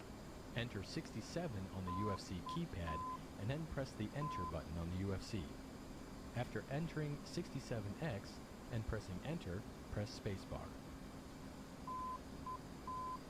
With You the see? TACAN station now selected, Now we see have this more little symbol information here. on HUD and HSI. That On looks the right like side of a the HUD, we have the range to the station T. in nautical miles and the 3-digit code for the station to the right of the distance value. At the top of the HUD, along the heading tape, we have a steering bar that indicates the heading to the TACAN station. On the HSI, we have much more information. In the top left corner of the HSI, we have a data block with 3 rows. The top row is bearing, distance. The second row is time to go in minutes and seconds. And the bottom row is the station ID. On KBL. the outside of the compass rose is an inverted triangle with a T in the center. This indicates your heading to the station. There is a corresponding tail on the other side of the compass rose. Between the aircraft symbol and the T symbol is a 3-pronged symbol that represents the selected TACAN station. Press spacebar to continue. I wonder, the bigger the aircraft, the more heavier it is to move the throttle. Yeah, I don't think so. I mean, if you're talking about airliners, the throttle is probably on a system that's going to be the smoothest possible for the pilots. I don't think it's got anything to do like on modern aircrafts. Doesn't really matter the size. You should, I mean, that shouldn't affect the how hard it'll be to move the throttle, to be honest. All right, the space, press space. When the TACAN station has been selected, you can use the course set switch labeled CRS on the top right corner of the MPCD to set a course line that is centered on the selected station. Left click rotates the course line counterclockwise, and a right mouse click moves it clockwise. When a course has been set, the course line will be displayed on Oh, the it's talking about HSI this here. and on the HUD, with dots to represent 4 and 8 degrees of course offset. Press spacebar to continue.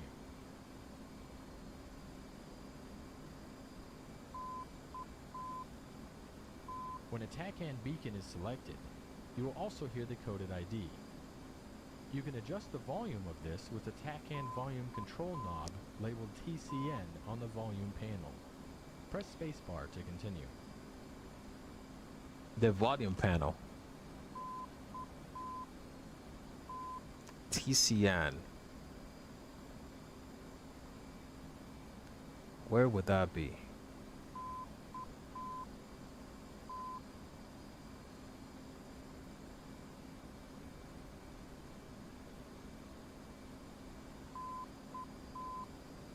Would it be here?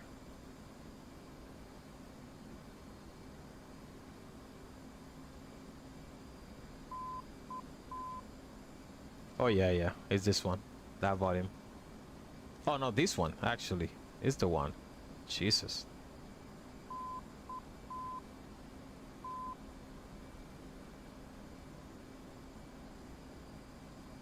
I do, yeah. I have the 777 on Flight Sim 2020 though. Going to the F10 map, clicking on an airfield, and then reading the data of the airfield.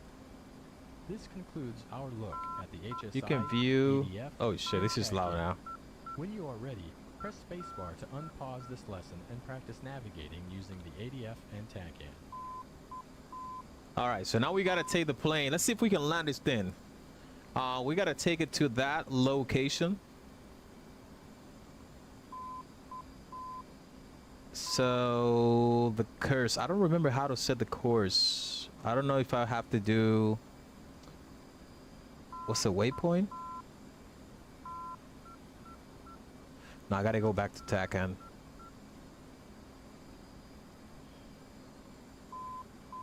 Oh, there you go, there you go. You see? I just set up the waypoints.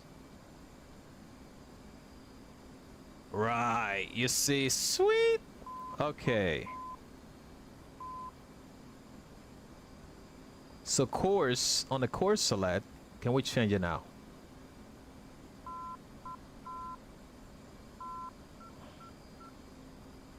$240. Let's do 240.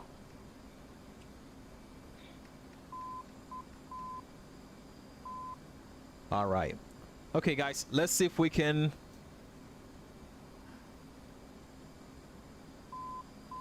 Let's see if we can get to where we gotta get here. Do you own a 777? Yes, I actually have the 777 on Flight Sim 2020. Let's get some action, guys.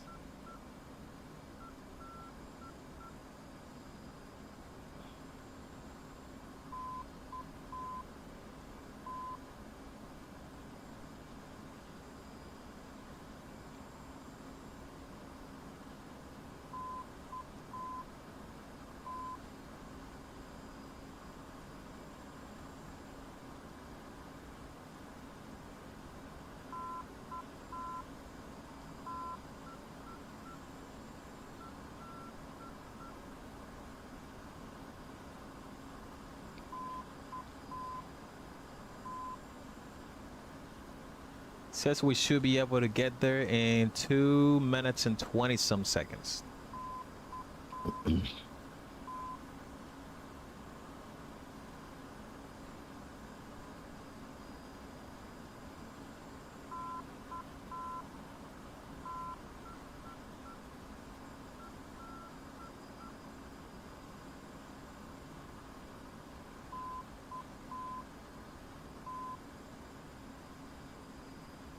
All right, let's make a bank angle here.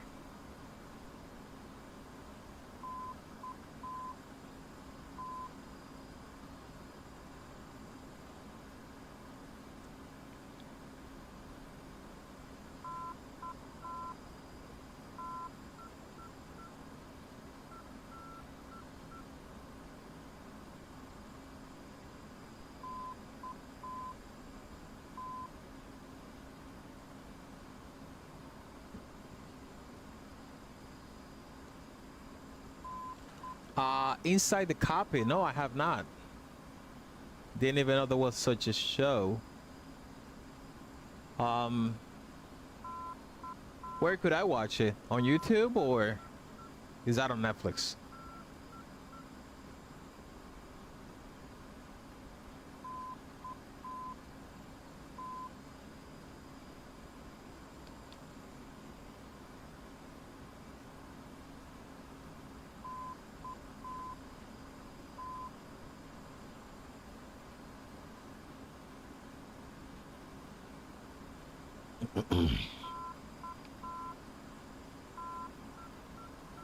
All right, guys. So I think we got it.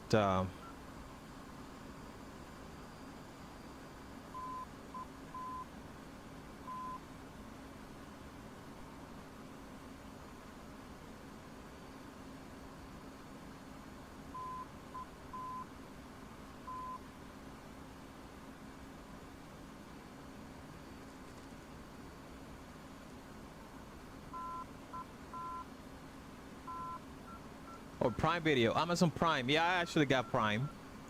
But some people post like clips on YouTube or full episode. Oh yeah? Yeah, I actually do got Prime though. I got Prime, so I'll give it a check, man. Inside the cockpit.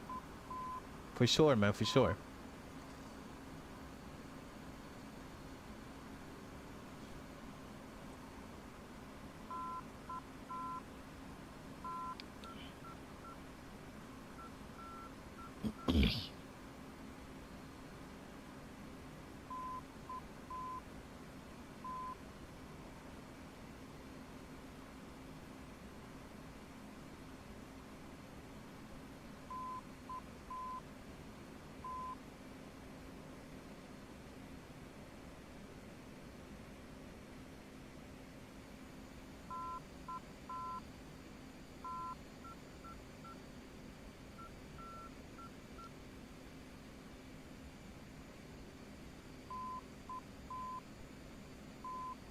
All right, so I think we got the airport.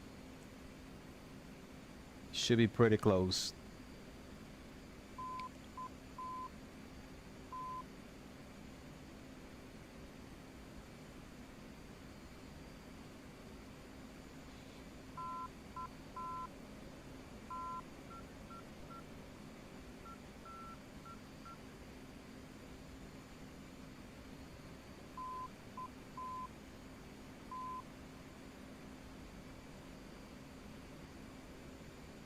Let's take a look here.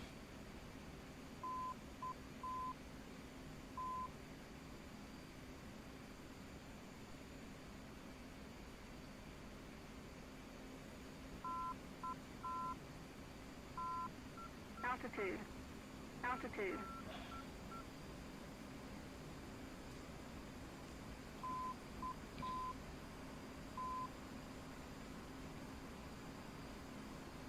Oh, it's right there. Is that the airport though? The airfield?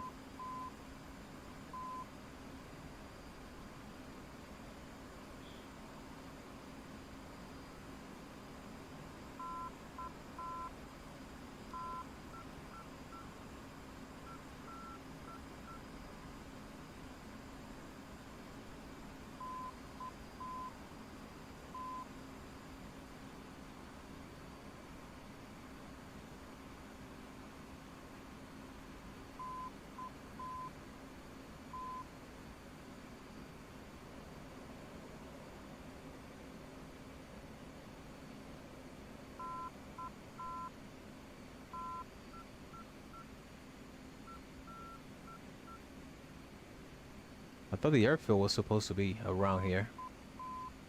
Altitude. Altitude. Shut up, man.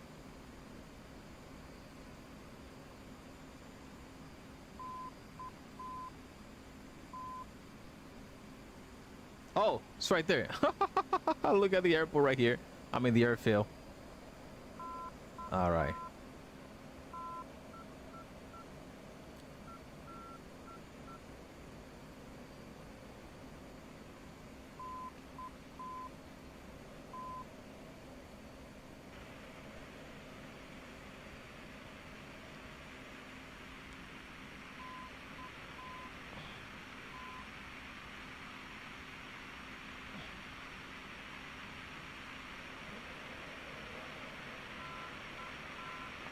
Oh shit, it's right here.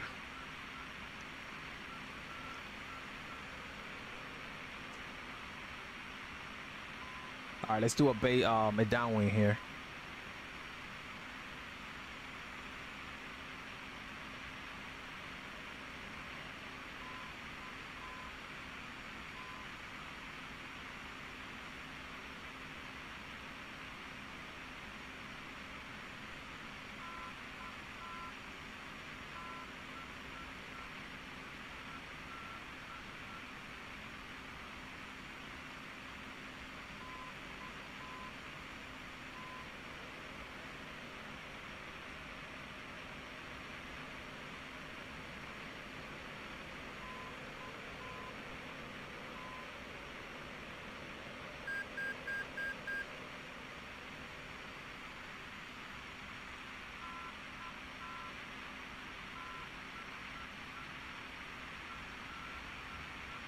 Oh shit. Oh my god.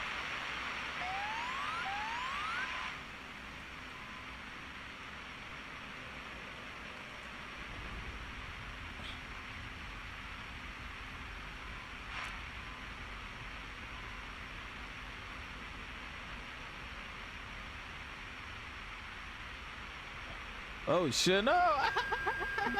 Oh shit! We on fire, baby, we on fire! Oh shit! We on fire, guys! How can we eject? Can we eject? Eject! Eject!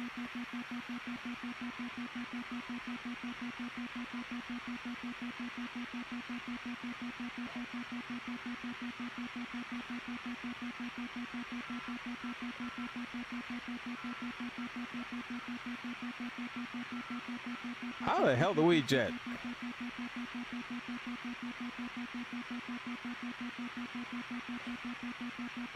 Anyway, we got it. All right, we're gonna do a landing now. We're gonna do a real training in landing now in a second. So look at the bad boy up.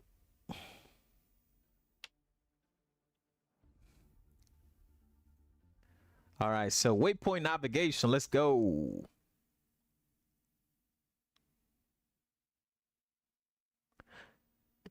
You know that girl has a nickname? What girl? Well, TACAN navigation is a great tool to get back to your airfield or carrier.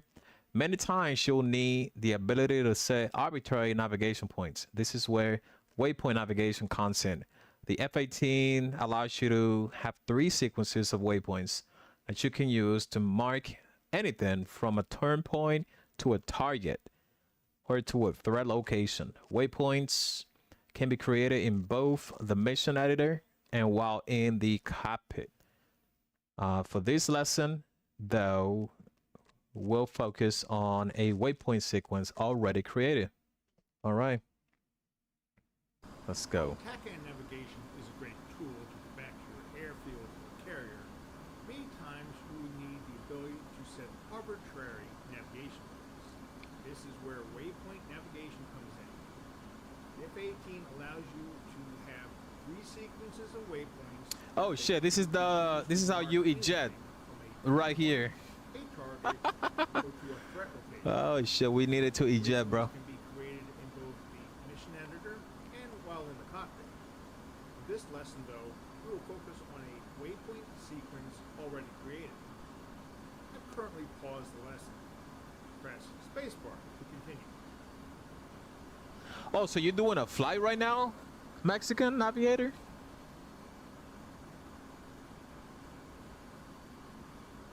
Let's first set the left DDI to the HSI page. Press the time push button. We are now on the tactical page, so a press of the time push button again will bring us to the support page. Now on the support page, select the HSI push button. This will display the horizontal situation indicator. Much of this will look familiar from the TACAN lesson. Instead of pressing the TCN push button though, press the waypoint push button this time. This will box waypoint and allow display of more waypoint navigation information on the HSI and HUD. Nice. We are currently at waypoint 0, as indicated on the right side of the HUD and between the up and down arrows along the right side of the left DDI. Press the up arrow to select the next waypoint, waypoint 1.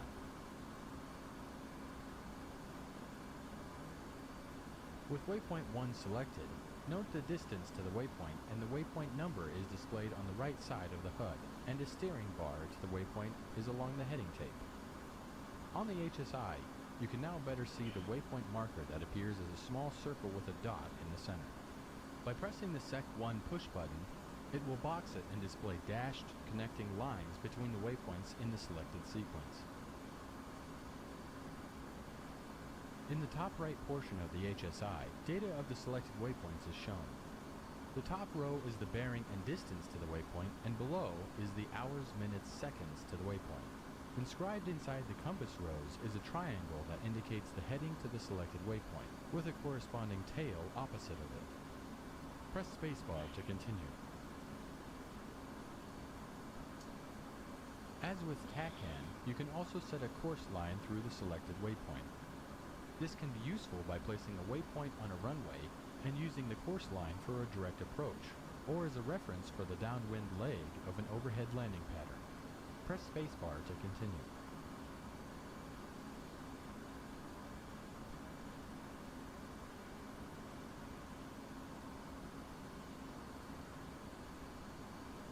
Oh, you want to take spacebar no more? By selecting the auto waypoint sequence option, the navigation system will automatically select the next waypoint in sequence as each waypoint is reached. This avoids having to manually select the next waypoint while navigating a sequence. When you are ready, I will unpause the lesson and allow you to navigate the waypoint sequence. Ahead of you is a sequence of waypoints along a low-altitude flight plan. Try to fly through each gate in sequence. Press spacebar to unpause the lesson. To more easily fly this sequence, you may wish to adjust the HSI scale. You can use this in conjunction with the next waypoint distance and steering cue on the HUD to best align yourself to intercept the next gate. At any point you can end this lesson by pressing the escape key. Alright, let's do this though.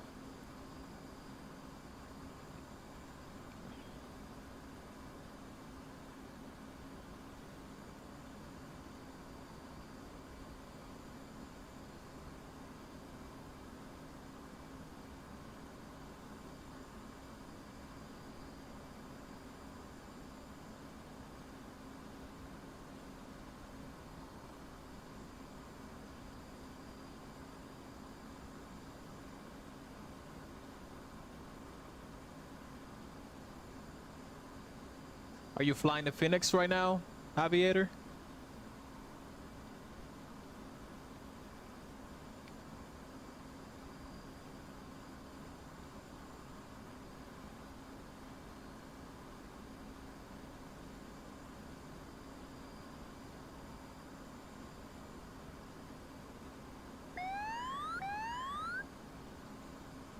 Altitude.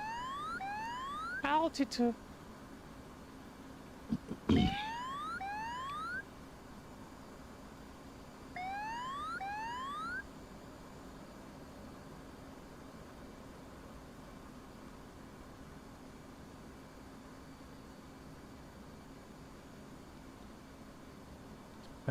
I feel like I am in Apco Maverick right now.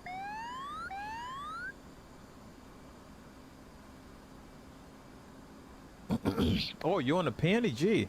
Nice. Are you on flights in 2020 or 20? Well, I guess 2020, right? Because I don't think PNG products are supported on 2024 yet.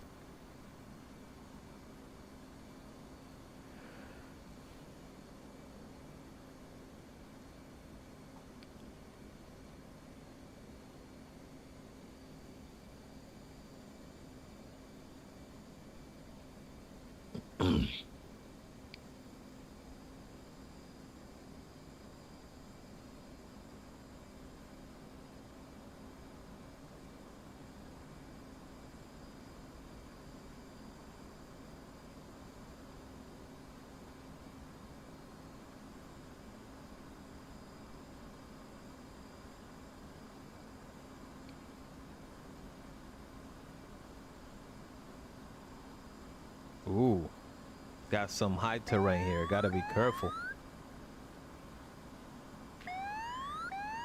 Can we make this one? Let's go.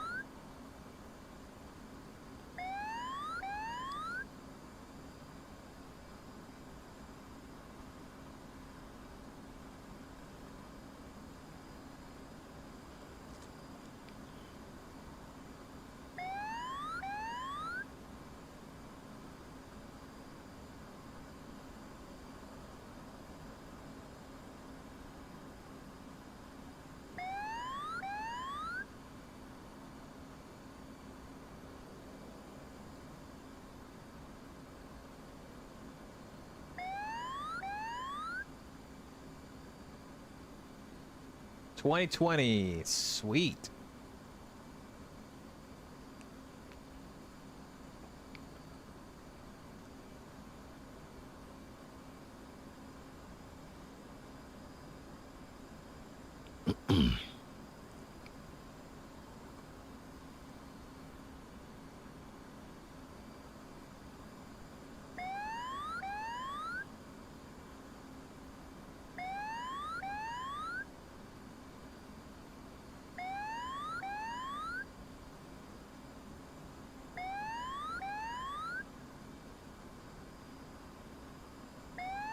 Okay, I think this is the last. Oh no, this is not the last waypoint.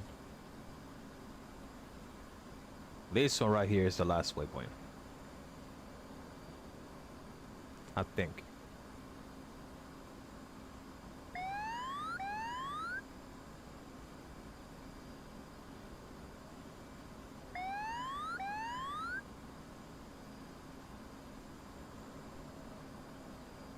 Oh, we still got some more waypoints.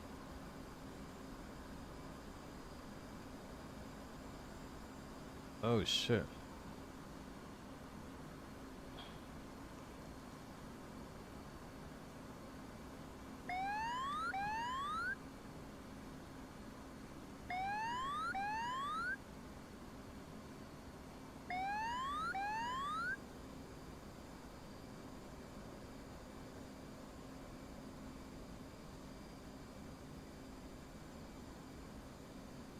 But then this is the last one.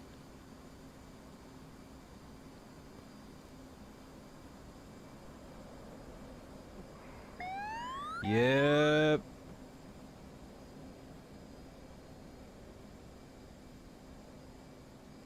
Oh yeah, baby. Woo! Amazing. Amazing.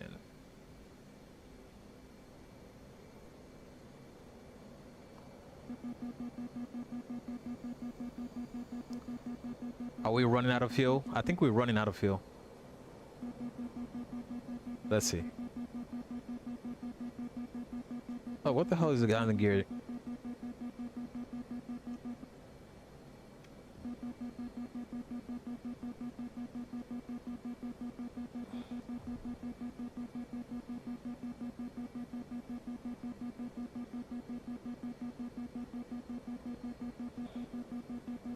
Bingo! Bingo! Alright, so I forgot where do we have the fuel stuff?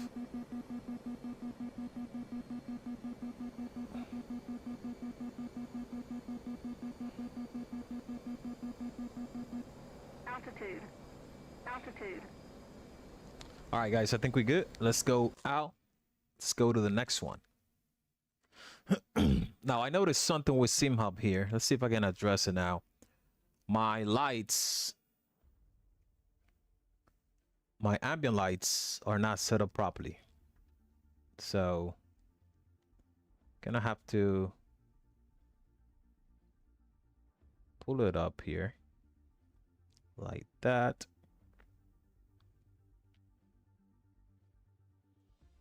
So they cover a little bit more.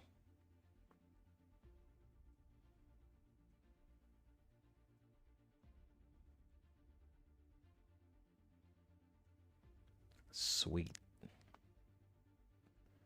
All right. That is better. And now We are going to do the VFR airfield straight in landing. Okay, let's go.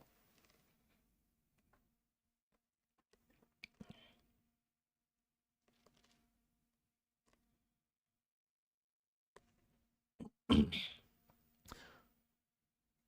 previous lessons, we learned how to take off and navigate, but what goes up must come down. In this lesson, we'll go over the basics of landing at an airfield in visual flight rules conditions using a straight-in approach. This will also be useful for the later instrument flight rules landing lesson. I currently have the lesson paused as I want to first outline the basics of an airfield VFR straight-in approach. Before flying this lesson, please make sure you are familiar with the HUD symbology as described in the manual and first lesson. Press spacebar to continue. We'll start the approach 11 miles out at 3,000 feet barometric and 260 knots on approach to runway 07 equivalent. Once at 5 miles, you will be at 1,500 feet, and this will place you on a 3-degree glide path to the runway. To measure your glide path angle, reference your velocity vector on the HUD in relation to the pitch ladder. A 3-degree flight path is standard for an FA-18 landing. For a straight-in approach, you will keep the HUD showing barometric altitude. This will also be true for IFR landings. Press the spacebar to continue.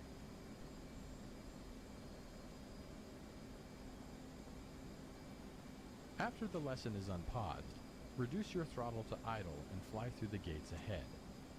Once your airspeed is below 250 knots, lower the landing gear by moving the landing gear control handle down. Do this by left-clicking the handle or by pressing the G key. Also lower the flaps to fold down by moving the flap switch in the down fold position, either by left-clicking on the switch twice or pressing left control F. Once the gear and flaps are down, keep flying through the gates and get the aircraft to an on-speed angle of attack. This is the proper AOA that will achieve the correct hook angle to catch the target wire of the carrier. You will want an angle of attack of 8.1 A degrees, ERJ 145 will which be place the cool. velocity vector on the HUD in the center of the E bracket. You like those Additionally, small jets? Your angle of attack target of 8.1 degrees is indicated by the AOA indexer lights to the left of the HUD frame. When at the on-speed AOA, the center yellow circle will be illuminated. Use the throttle to adjust your glide path and pitch trim to adjust AOA when the flaps are down. Use the first part of this flight to practice stabilized on-speed flight. Press spacebar to continue. 8.1 degree, which will place the velocity vector on the HUD in the center of the E bracket. Right. When you're ready, press spacebar and I will unpause the lesson. All right, so we got to bring down the landing gear when we are 250 knots, and we need to set the flaps to full, extend it, and then we just got to follow the a 1.1, was it a 3 degree vertical path descent, and then for the angle of attack, it's like 8.1 degree. What is that? But at the end of the day, we just got to keep the velocity vector within the E bracket. So that's how we actually keep the angle of attack, the proper angle of attack. All right, let's go.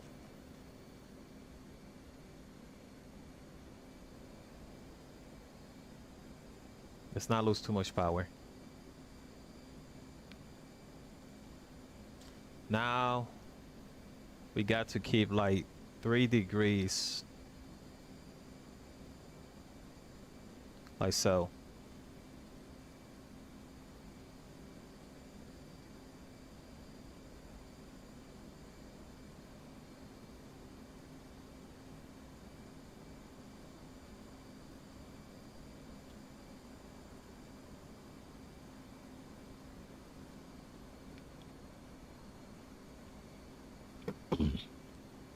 So this one is straight in London.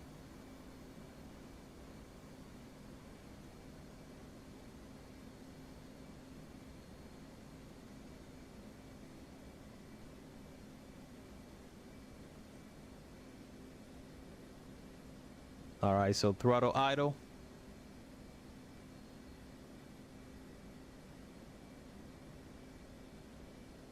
At this point, you should be on speed with an angle of attack of 8.1 degrees, indicated by the velocity vector being below 250 knots.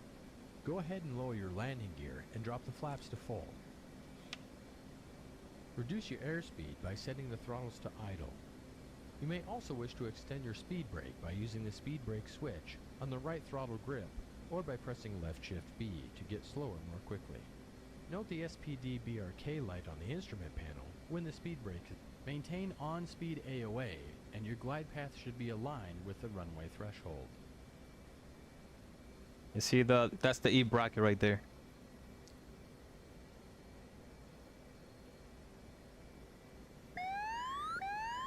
We don't want to lose too much speed though.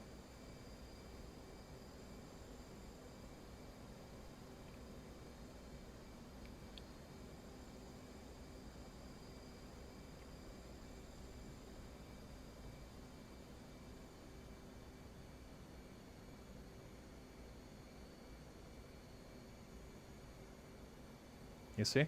Right there. Ooh. Maintain on-speed AOA and fly the aircraft onto the runway with a vertical velocity of no more than 750 feet per minute, as displayed over the HUD altitude indication. Do not flare. Once the nose wheel comes down, use the rudder to keep the aircraft centered down the runway, and use the wheel brakes to bring her to a halt. Oh my god, that's a rocky landing.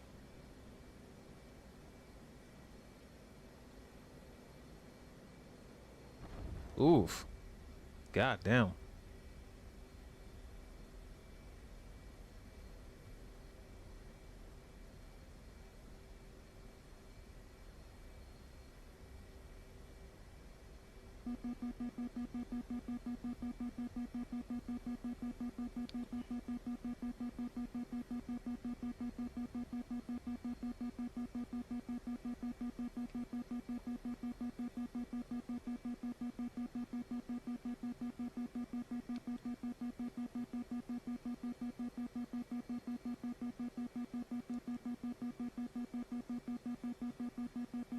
I think we destroyed the landing gear. I think that's actually making that sound. I think we destroyed the landing gear with that landing. I think we destroyed the landing gear. I can guarantee you that 100% sure. We have probably one of the landing gear. Well done. You can end the lesson now by pressing. I forgot how we go out to a different view. Let's see. Oh yeah. You see, we destroyed the landing gear without landing. Oh shit. Check gear, check gear. That was a hard ass landing right there. Check gear, check gear. I'm checking the gear. They are completely bended. Oh shit, what the fuck? And then the guy telling me, oh, you did a great job. I guess a great job for not being killed. Which is a great landing, huh? All right, let's go out. Oh, I wonder if the 767 pilots can also fly in 757. They are very similar. I'm not really sure about systems, but I mean, even about systems, some of them share a lot of stuff. Now, there's a 757 which got the classic avionics. That one is, I'm not really sure. I mean, you most likely gotta get rated again for like if you are on one of those older 757 and you want to jump to a 767. I think you might need to get another check right for that. I'm not sure, man. I have no idea. I just me guessing here. All right, so VFR airfield overhead pattern landing. Overhead. This one actually, when I was in first learning this stuff again, because I'm relearning now, guys, because I forgot everything I learned last year when I was doing the trainings, these trainings. But this one gave me a lot of trouble, because this one you gotta go like over the runway, and then you gotta take a left bank and then go downwind, I believe it was, and then take another bank and then land. I don't know what they call that pattern. I think they're gonna tell it to us here. They're gonna mention the pattern name. Overhead We pattern. learned how to perform a simple straight-in landing during VFR conditions. In this lesson, we're going to learn how to perform an overhead landing pattern. This should be your usual VFR landing pattern, and it will be very similar to a Case 1 landing pattern you'll use to land on the boat.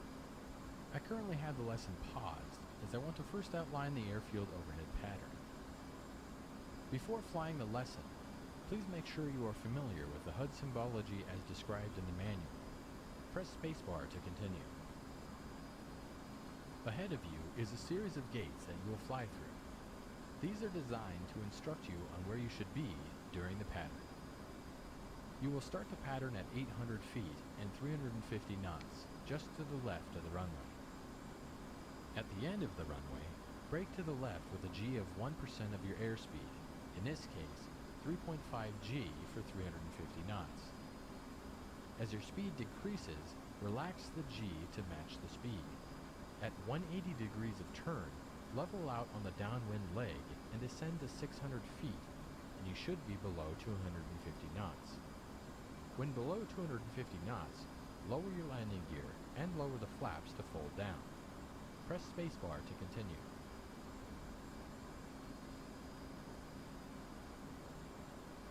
So I choose speed decreases, relax the G to match speed.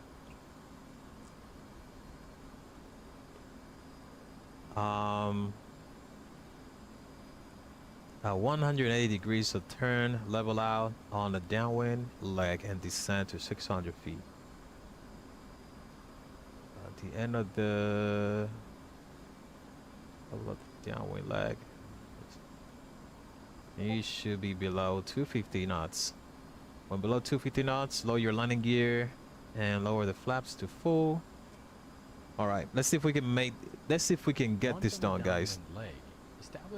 Man, let's hope. I mean, I'm not gonna promise anything, man.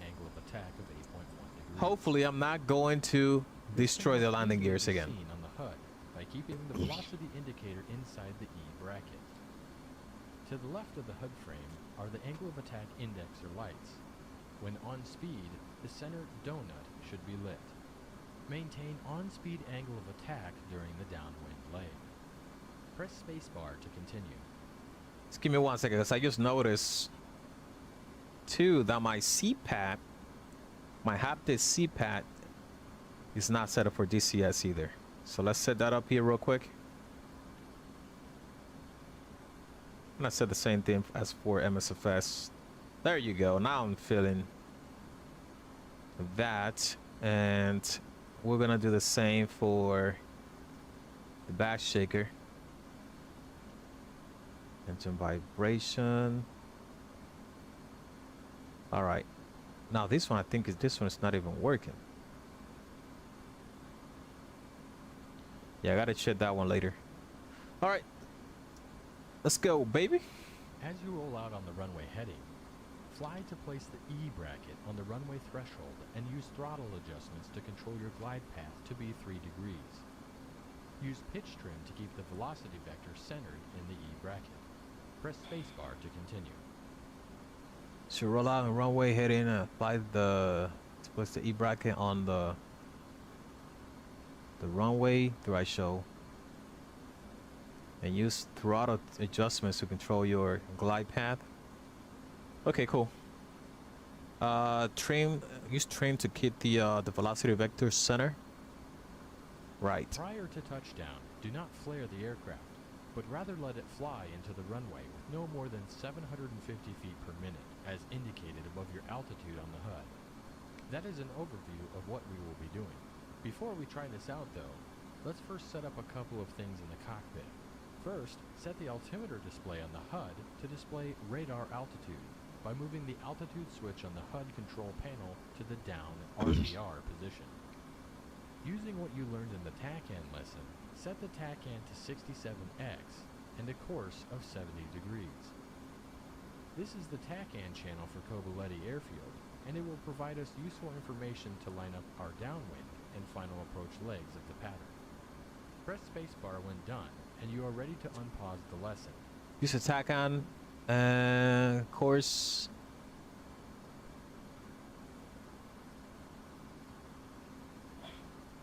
So do you want me to go to the HSI?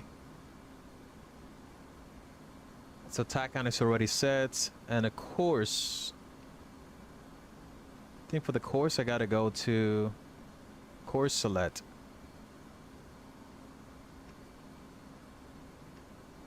It's not letting me do course select though. I think I gotta do waypoint. And then course select. Yes. Course select to course of 770 degrees.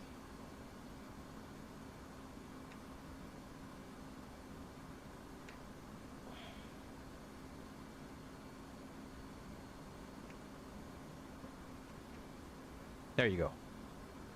What else you want me to do? This is the TACAN channel, and will provide us useful information. All right, cool.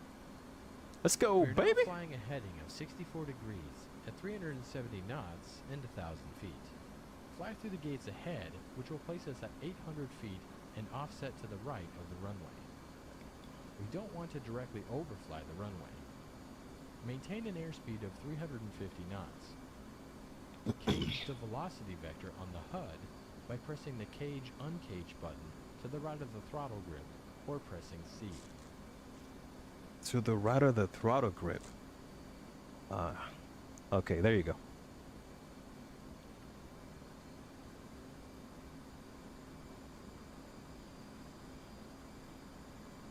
Approaching the end of the runway, we will continue to follow the gates for a 180-degree turn into the downwind leg.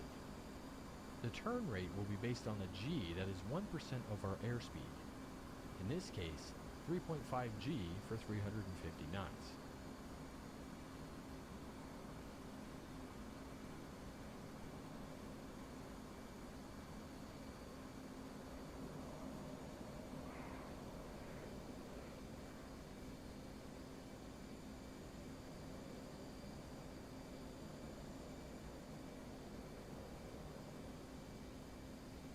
My goodness. Now on the downwind leg, lower your landing gear and set the flaps to full once below 250 knots. Whilst doing this, descend and maintain 600 feet.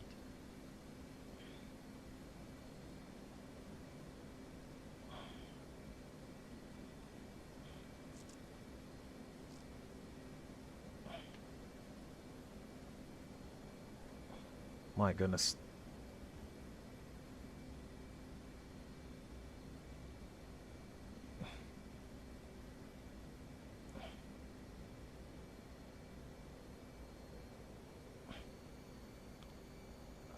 So I don't have like eye tracking, head tracking to know where the freaking runway is. Where's the runway, bro? Oh, I think it's right here.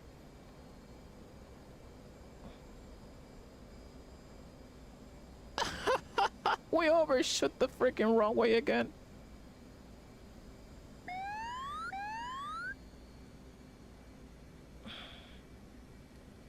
Gotta trim this baby down again. Can we do it?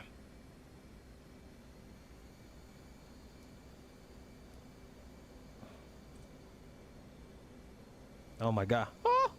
Back it on.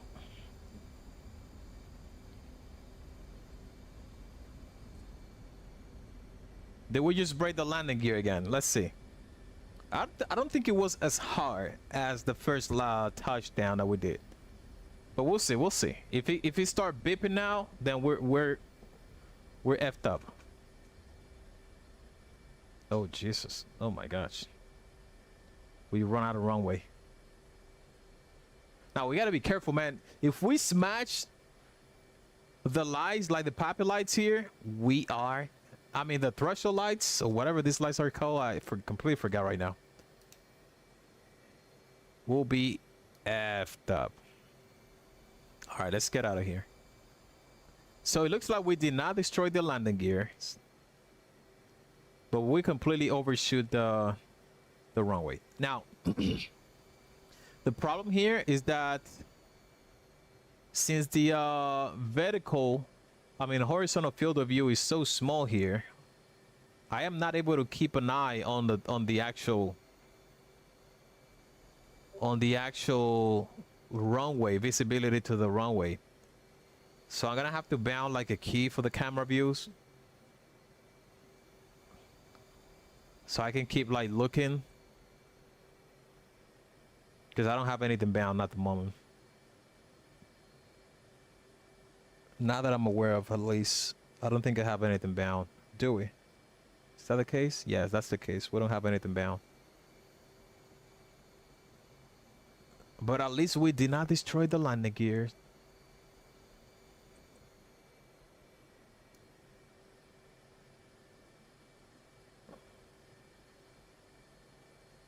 I gotta tell you, I did way better than I did when I first did this lesson last year. Now, the one that I was struggling the most was the one. Now, let me go take a look at the controls, man, because I don't know. Do I have anything bound? Let's go to general.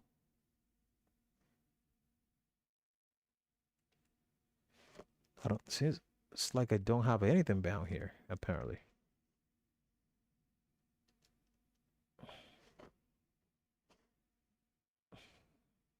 Touching one of the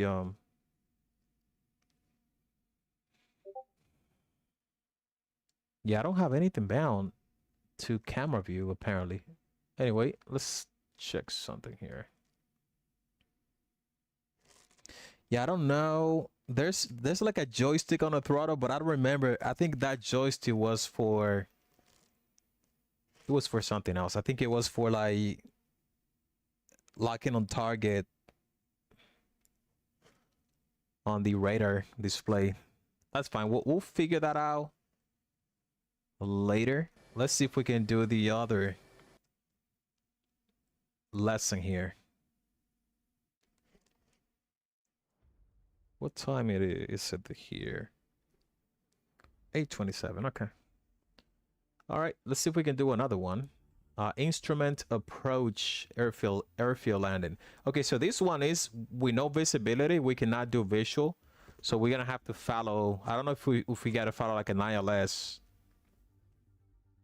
And then we had the carrier. Ooh, the carrier was the one, but this is the carrier takeoff though. The carrier landing, man, that actually took a couple years of my life expectancy when I first did it last year. So let's do this one with no visibility. There you go. When visual flight rules, VFR conditions are not present, such as at night or foul weather, an instrument approach landing is used. As the name implies, this relies on the instruments to provide a correct azimuth and glide slope approach to the selected airfield. Although the U.S. Navy F-18 and DCS World has the Instrument Carrier Landing System, or ICLS, this is only used for carrier landings and not airfield landings. Even in the real world, U.S. F-18s do not have ILS. As such, Are you serious, aviator? Are you having trouble flying the 737 MAX? From a known distance measuring equipment, DME, and altitude. With a glide slope of 2 degrees, we can use a rule of thumb to calculate the altitude to start our descent, that being 300 feet of altitude for every nautical mile to the runway threshold. So, a DME of 10 nautical miles would be 3,000 feet. In this lesson, we will use a typical final approach fix, FAF, with a DME of 10 nautical miles from the runway to start our descent. I currently have the lesson paused. Your QNH air pressure in inches is already correctly set to 29.92. In other missions, be sure to correctly set your altimeter based on the mission briefing QNH value. Press spacebar to continue. All right. So Using what you learned before, go ahead and set your left DDI to the HSI page and the right DDI to the FCS page. You would most often have the HUD on the left DDI and the HSI on the MPCD, but we'll use this setup to more easily monitor the HSI on the left DDI. Enter the Batumi TACAN code of 16X and set a course line of 119 degrees. This can be found on the airfield approach plate. The course arrow on the HUD will be your primary azimuth steering reference. Once complete, press spacebar. all right, so we got to set a course now.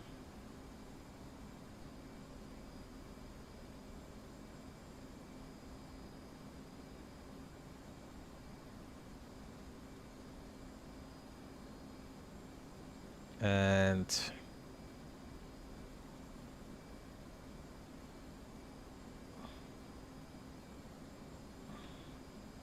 course of 119 degrees.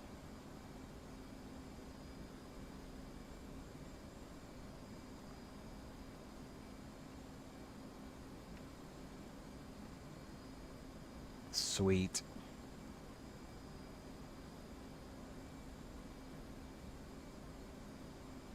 All right, that should be good. And what else do this guy want us to do? The course arrow on the HUD will be your primary azimuth steering reference. All right, cool. Cool. All right, let me check something here. All right, cool. So we good. 19. Sweet. Let's go, guys. Before we unpause, let's contact Batumi Tower and let them know we're inbound. Oh, Press Jesus. backslash to open the radio menu, then F5 to select ATC, and Okay. then F1 for Batumi. If Backslash. you are using realistic radio, press the COM1 or COM2 to open the radio menu. Later, when Batumi Tower clears you for approach, press F1 to request landing permission. This will instruct the tower to turn on the approach lights. Press Okay. spacebar to Okay, let's figure this out because I don't remember how to deal with the radio. If you're using realistic radio, press COM1 to open the radio menu. Okay, so COM1 is this guy right here. Now I don't know. So how do we?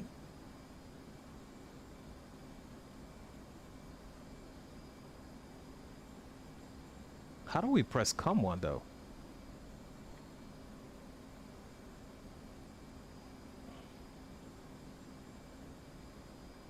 Yeah, I don't know what they call realistic radio, to be honest, but we're gonna just go with a backslash, which I don't even remember where it is.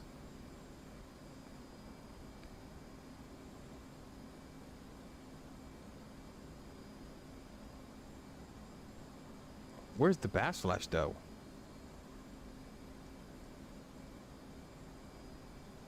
Press. Okay, hang on. Let's contact Batumi Tower to let them know we are inbound. Press backslash to open the radio menu, and then press F5 for ATC. Where is backslash though? Okay, let me use this other keyboard function. Then F1.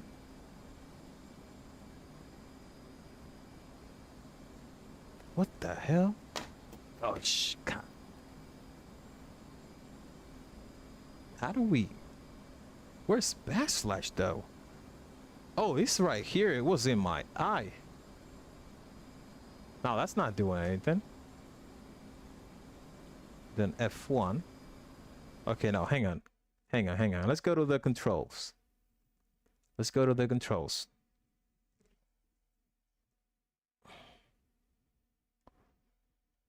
Okay, so where's backslash here?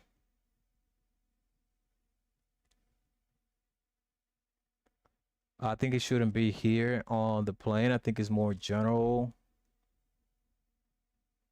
Command menu. General. So there's backslash here. but it's not taking it. Like, where is backslash on this keyboard?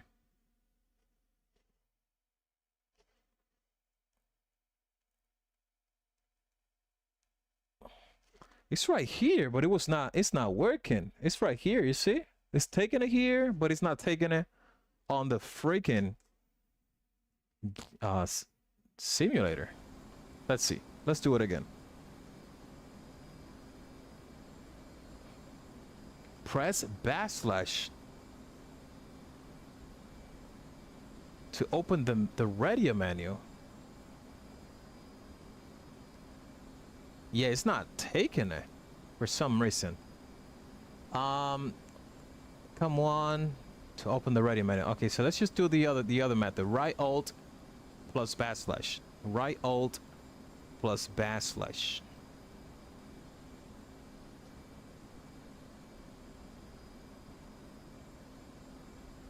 God damn it, it's right there.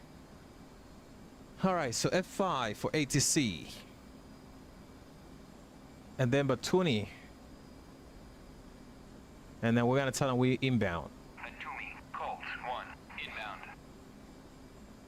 Colt 1, Batumi. For sure, man. I'll take a look at him. 11, QFE 29.89, runway 13, to pass altitude.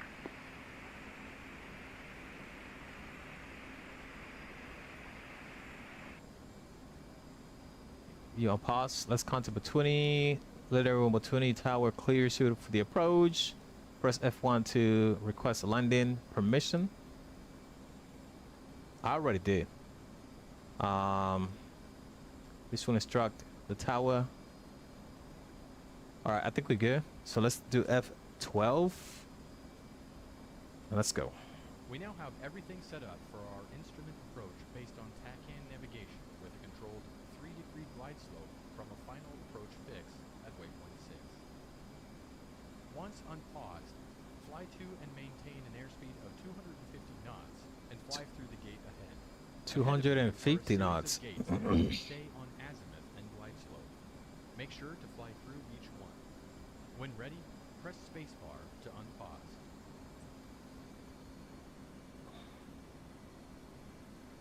All right, let's Here go, we guys. Reduce throttle to idle until your speed falls to 250 knots, and maintain that airspeed until we reach our fixed approach point at waypoint 6. Note the TACAN heading on the HUD and HSI should be pointing directly ahead. Oh, To help Jesus. slow Oh, down, my God. What? You can use the speed brake by pressing left shift B to extend and B to retract. Fly through the gate ahead at waypoint 1. I see no gates. What is this guy talking about, gates? Should I be... Oh my God, I'm just deciding too much.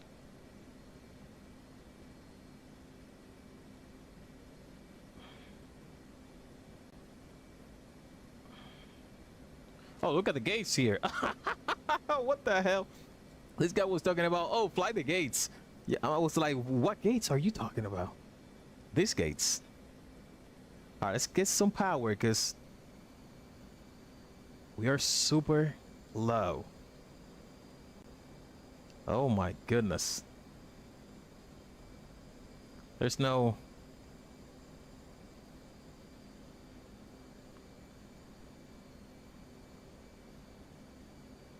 All right, that's better.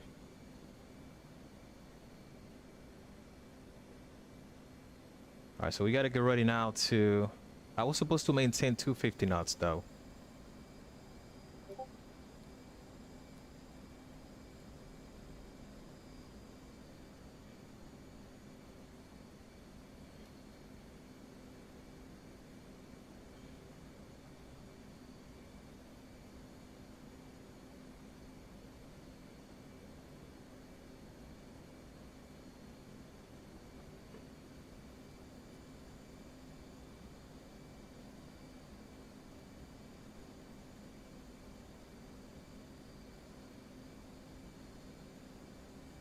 Oh, we really fast, man. Really fast. Fast and furious.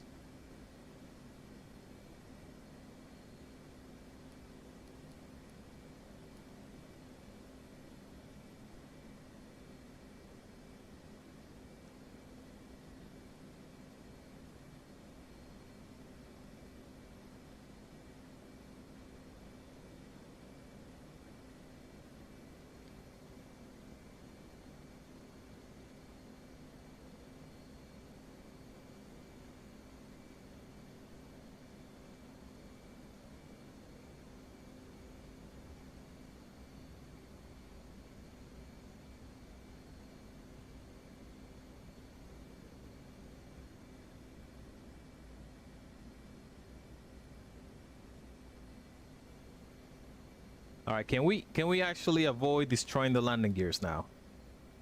What do you think? Let's see.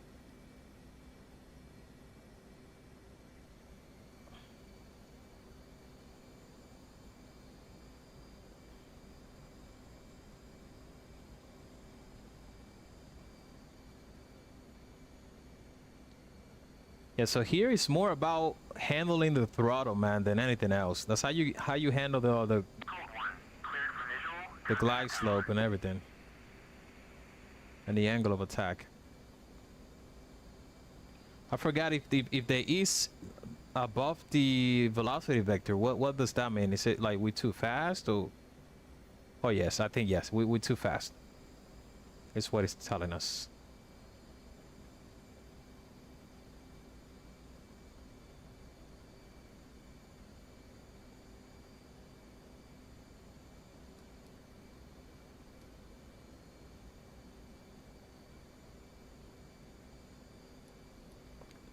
Got to play around with the trim as well.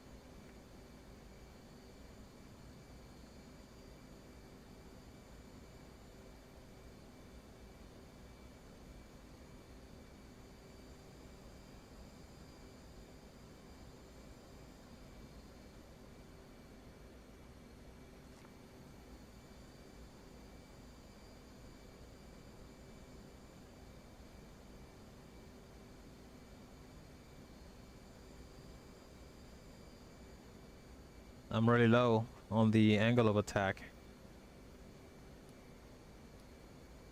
You see? All right. That's what we gotta keep. Oh Jesus! They just moved my view. Code 1, Batumi, check landing gear. Wind 126 at 4 meters Check. per second. Runway 13. My landing gear is down. What are you talking about? Why did this thing move my screen? Oh shit.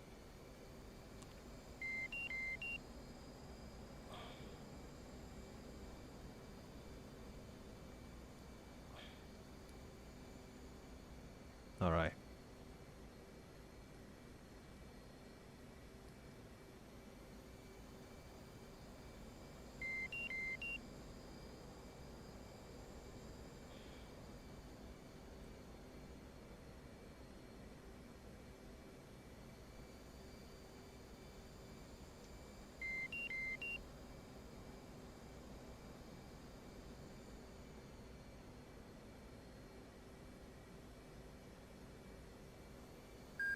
Oh, god damn it. Jesus. I think we destroyed the landing gear again. What the f...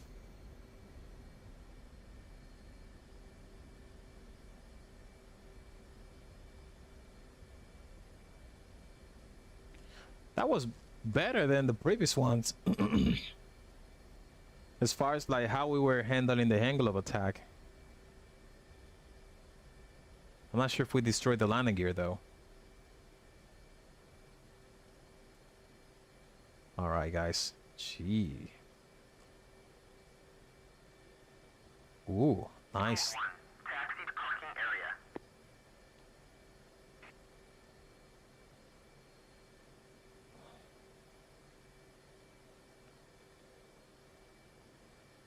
I love the lower. Oh, the you mean the Chicago O'Hare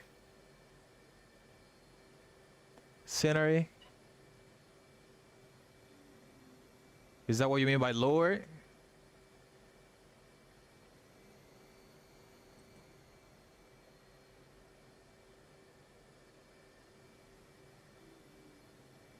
Man, we did better than most of our other attempts.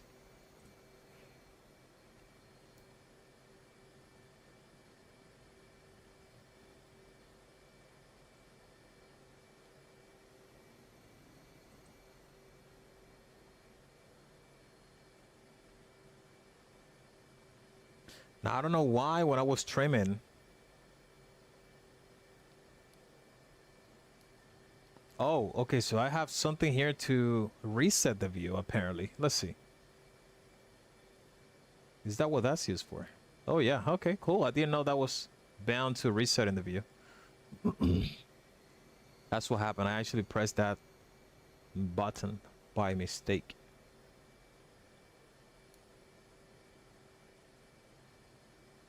All right. Sweet.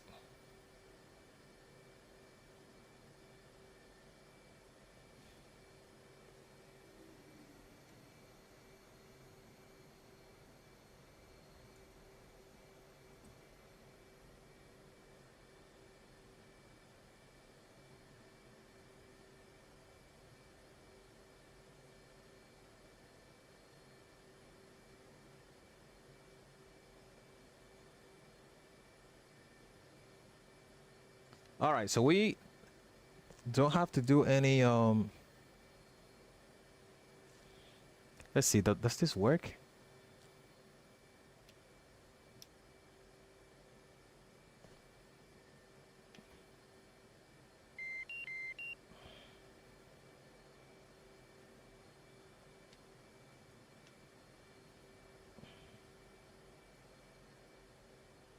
Oh yeah, it's working.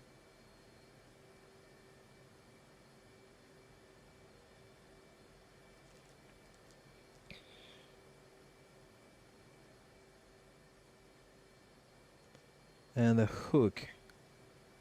Is the hook good too? Yeah, the hook is good. All right, cool. Yeah, I think we did pretty good, to be honest. Kaor, there you go. Okay, I thought it was like, what is Lord? Kaor, okay, Oher. Gotcha.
Come on, man. Jesus Christ. So this is what I got. This is what I'm waiting on right now.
Now let's do the carrier, taxi, and takeoff.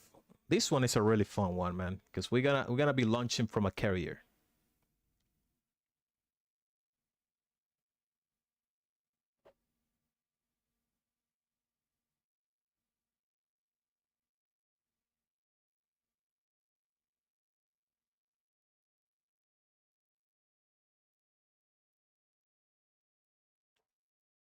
Okie dokie. In this lesson, we will learn to taxi to an aircraft carrier, catapult, and take off. In a previous lesson, we learned how to start up the F-18. So we will be starting in a hot aircraft. Okay, so the aircraft is already started here. We will learn to taxi to an aircraft carrier catapult and take off in this lesson. In a previous lesson, we learned how to start up the F-18. When starting on a carrier, the only significant difference will be that you will set the INS switch to CV, or aircraft carrier, instead of ground during the inertial navigation system alignment. So we will just focus on the taxi and takeoff from a carrier in this lesson.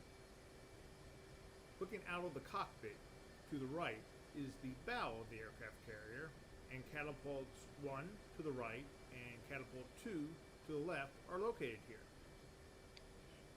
Looking ahead and a bit to our left are the waist catapults of numbers 3 and 4. In this lesson, we will taxi to, get hooked up to, and take off from catapult 2. As you may have noticed, catapult 1 is currently blocked by parked aircraft. Before taxiing forward, we will need to set our trim based on our total aircraft weight. You can find this on the checklist page from the support menu. It's located in the A/C WT aircraft weight line. As you can see, our bird weighs just 46,600 and change.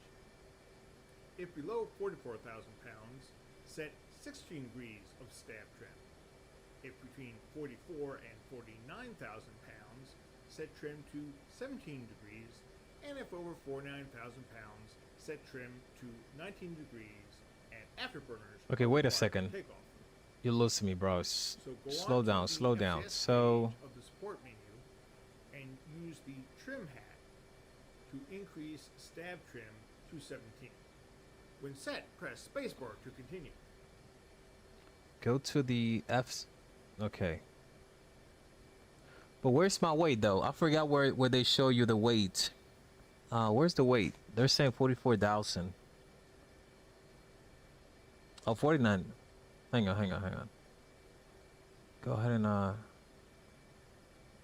go to the menu and use the trim hat.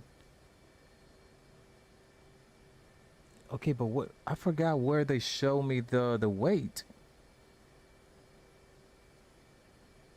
Let's see. Let me read this stuff here. I think it's on a checklist though. Let's see. Hang on.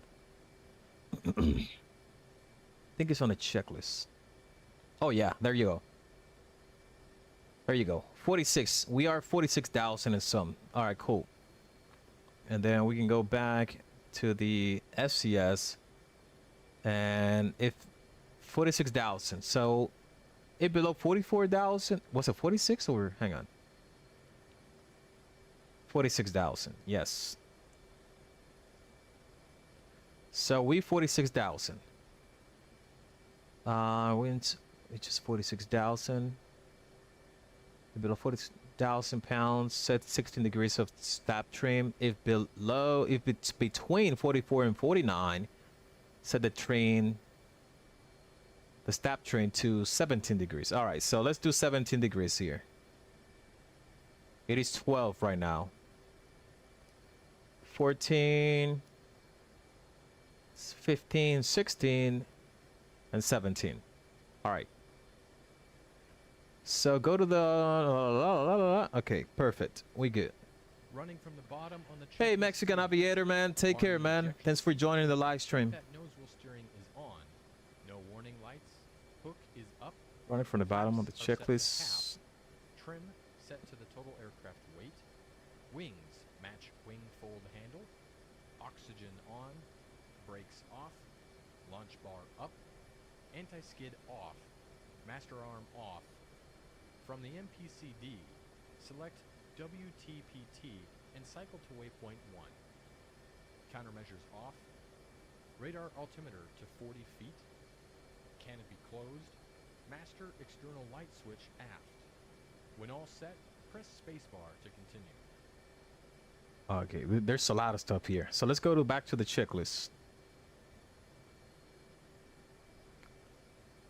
So it's gonna be takeoff, right? And they're saying from the bottom, running from the bottom of the checklist page.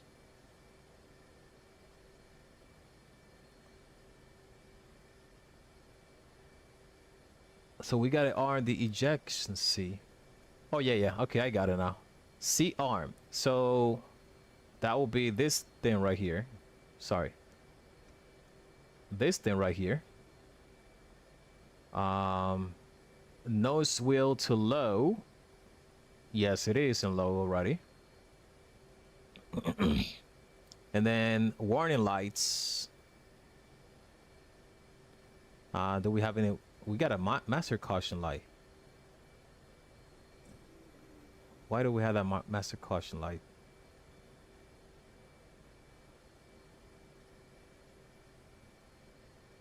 Anyway, here we're good. What else? Harness, the C harness.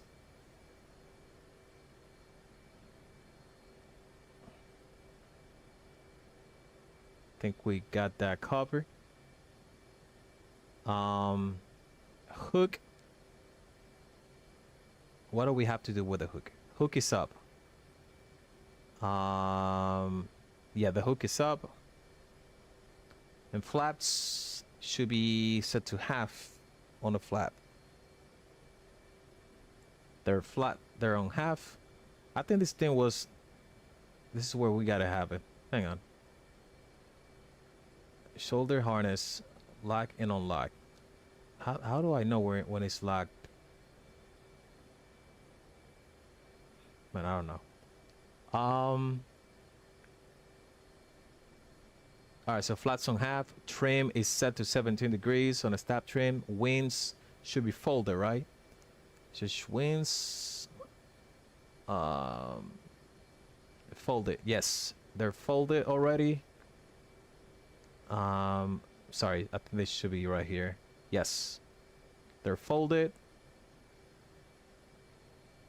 And then controls. Those are the flight controls, I'm assuming.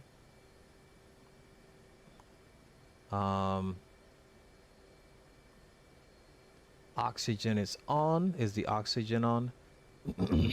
It's funny because the checklist here doesn't show anything about oxygen.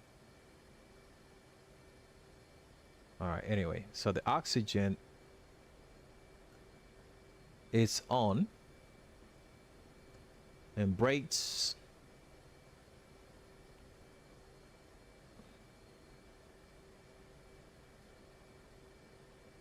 Brake off.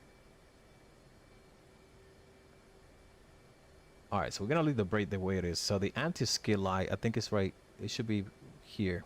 So anti-skid should be off, which is already up. I think I have a button bound to the anti-skid.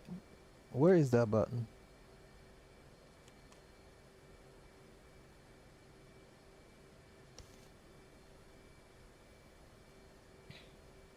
All right, anyway, so it is off. Master arm is the master arm. Forgot what the master, or it is right here. So what should it be? Is off. Yes, it is off. Here, I guess. The master is off.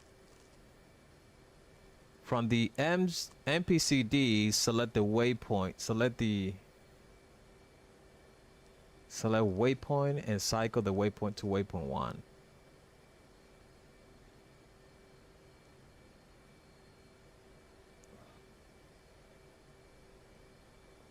All right, so select waypoint and cycle to waypoint 1. All right, are we good?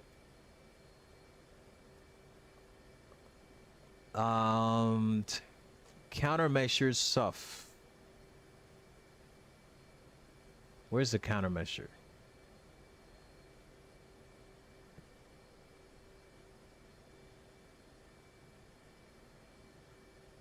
Countermeasure.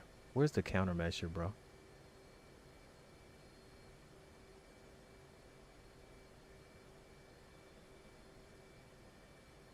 Countermeasure. Radar altimeter. Countermeasure.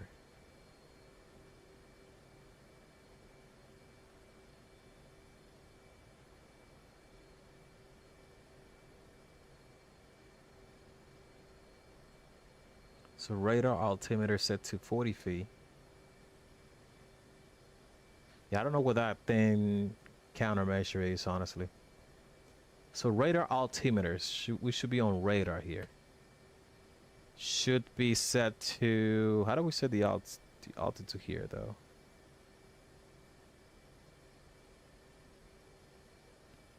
Radar altimeter set to 40 feet. How do we set the altimeter? Oh, I think we got to do it here.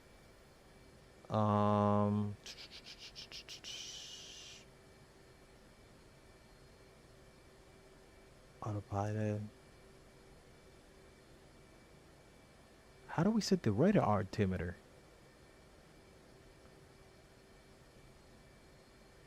Oh, that should be, okay, hang on, okay, that should be with the, I think it should be with this right here, right? Nope. Radar altimeter set to 40 feet.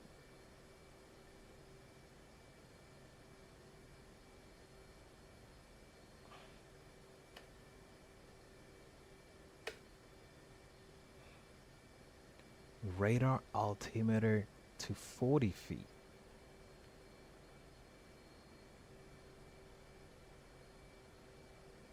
You see, there's a lot of stuff that you really have to learn here. So right now, how do I actually set that up? I don't know.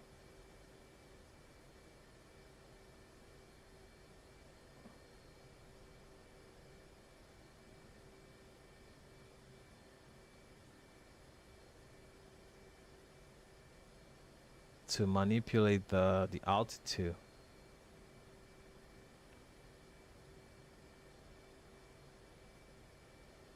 Should I put it here? No.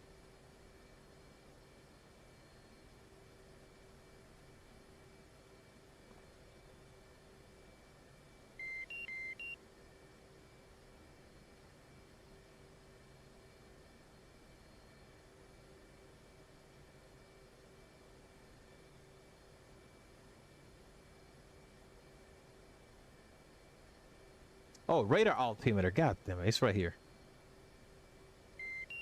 40. Oh, it didn't take it? No, no, no, no, no, no.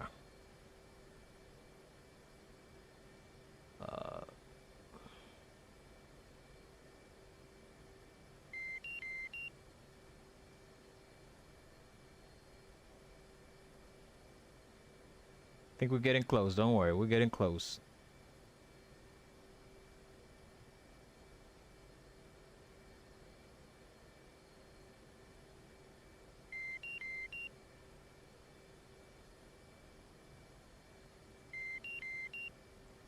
It's not liking it though.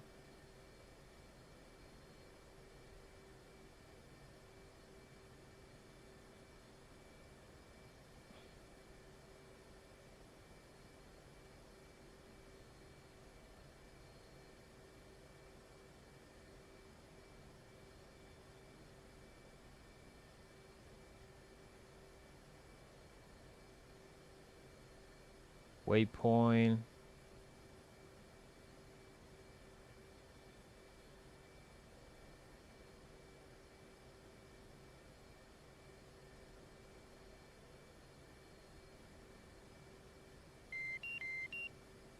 Man, I have no idea how to set that up, honestly. When all set, so radar altimeter, canopy close. I think the canopy is already closed. Yes, the canopy is closed.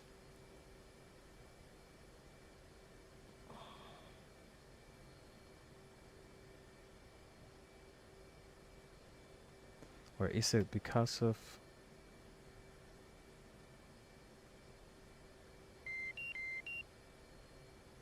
error?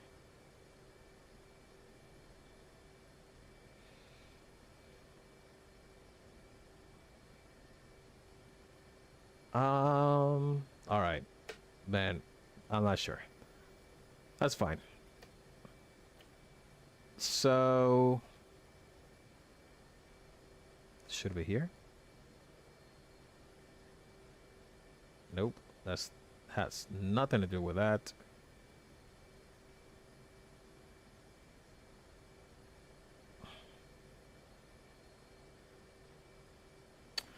All right, anyway, let's move on. So master external lights switch is aft. Master external lights.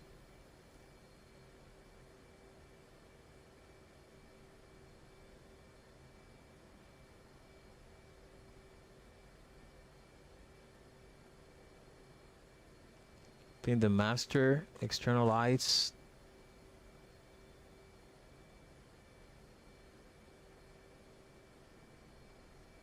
Set this one here.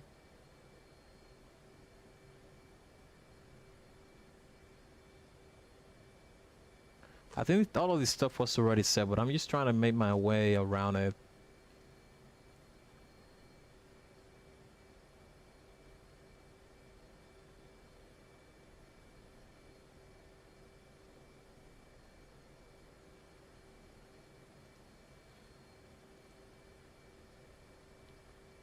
The external light panel is actually right here, if I'm not mistaken.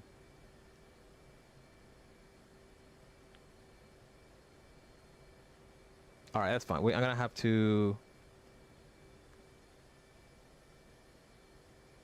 redo. And I'm still wondering, how do we set the altitude, like the 40 on the radar altimeter. How do we set that up?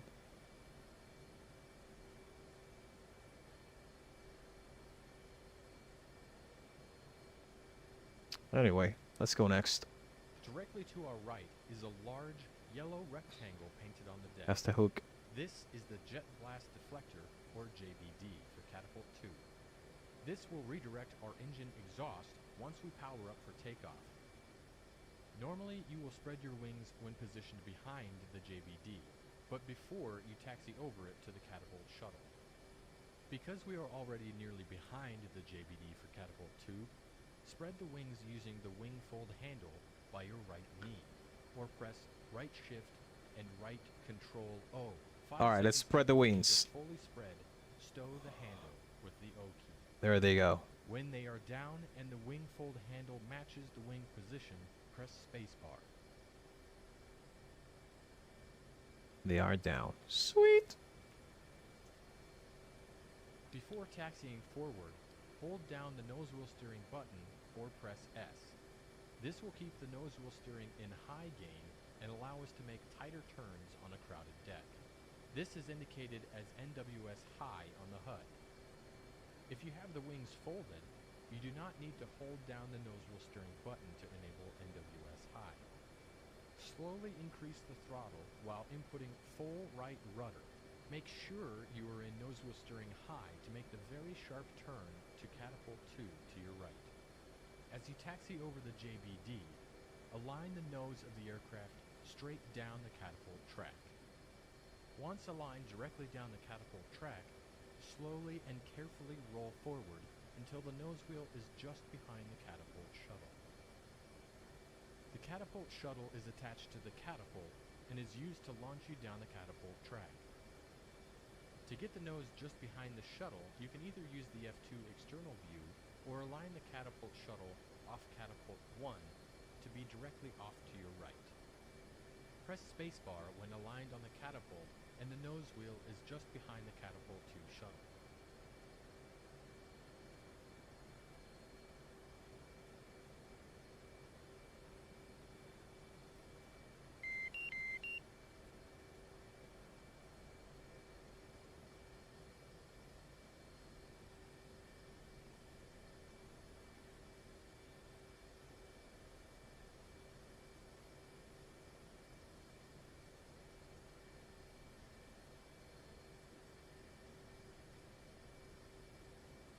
All right, let's go, guys. I think we got to go.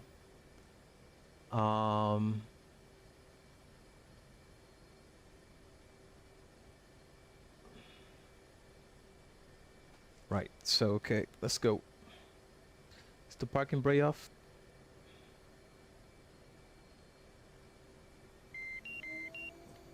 Yes. Rolling.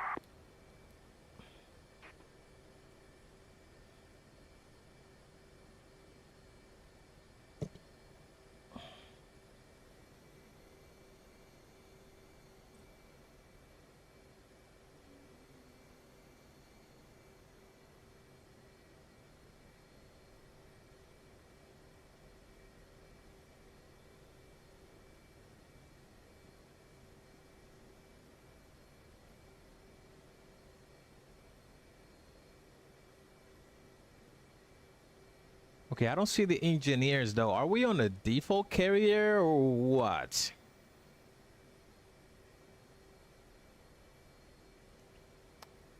Looks like we are on the default carrier.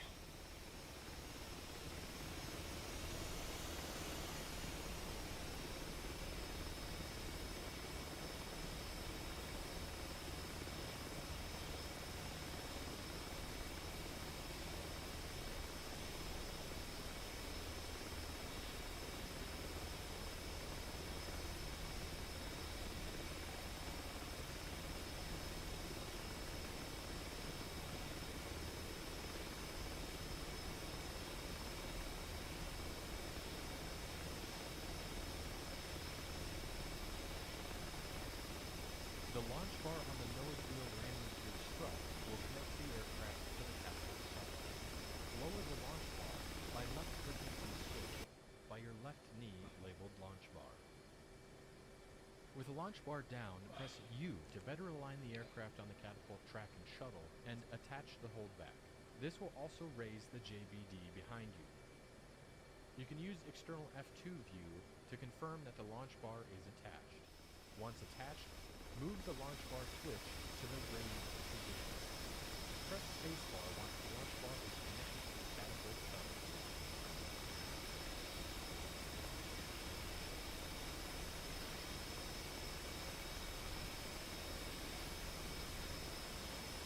All right, there you go.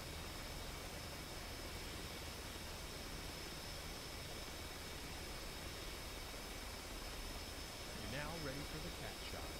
Increase throttle for military power. Wipe the controls by inputting full pitch and roll in the stick and full rudder deflection in the rudder. When ready, go to full power and initiate the Yeah, catapult ready. stroke. Shot increased military power. Wipe the controls by throttle to military power. Wipe the controls by inputting full pitch and roll on the stick and full rudder deflection on the rudder. Okay, hang on. Wipe the controls by inputting full pitch and roll on the stick and full rudder deflection. You're now ready for the cap shot. Increase throttle to military power.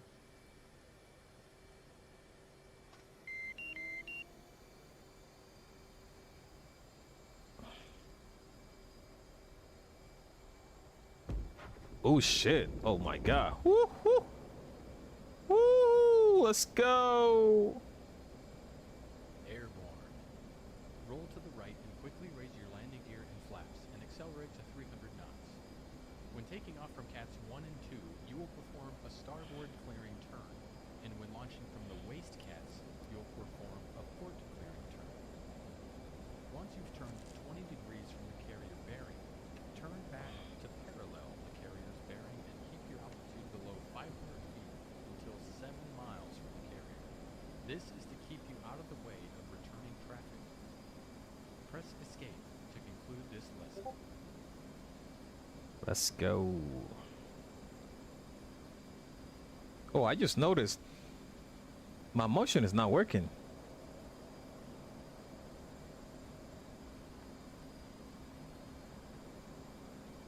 Why is my motion? Well, actually, nothing is working. Did I just close SimHub or something? Yeah, it looks like SimHub is dead.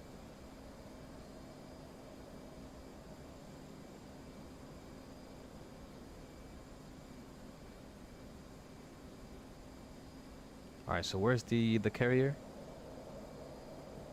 2, wheels up.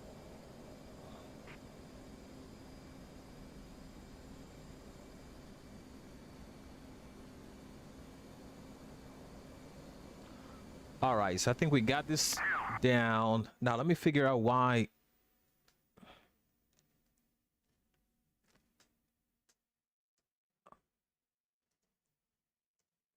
What happened with SimHub? I have no motion.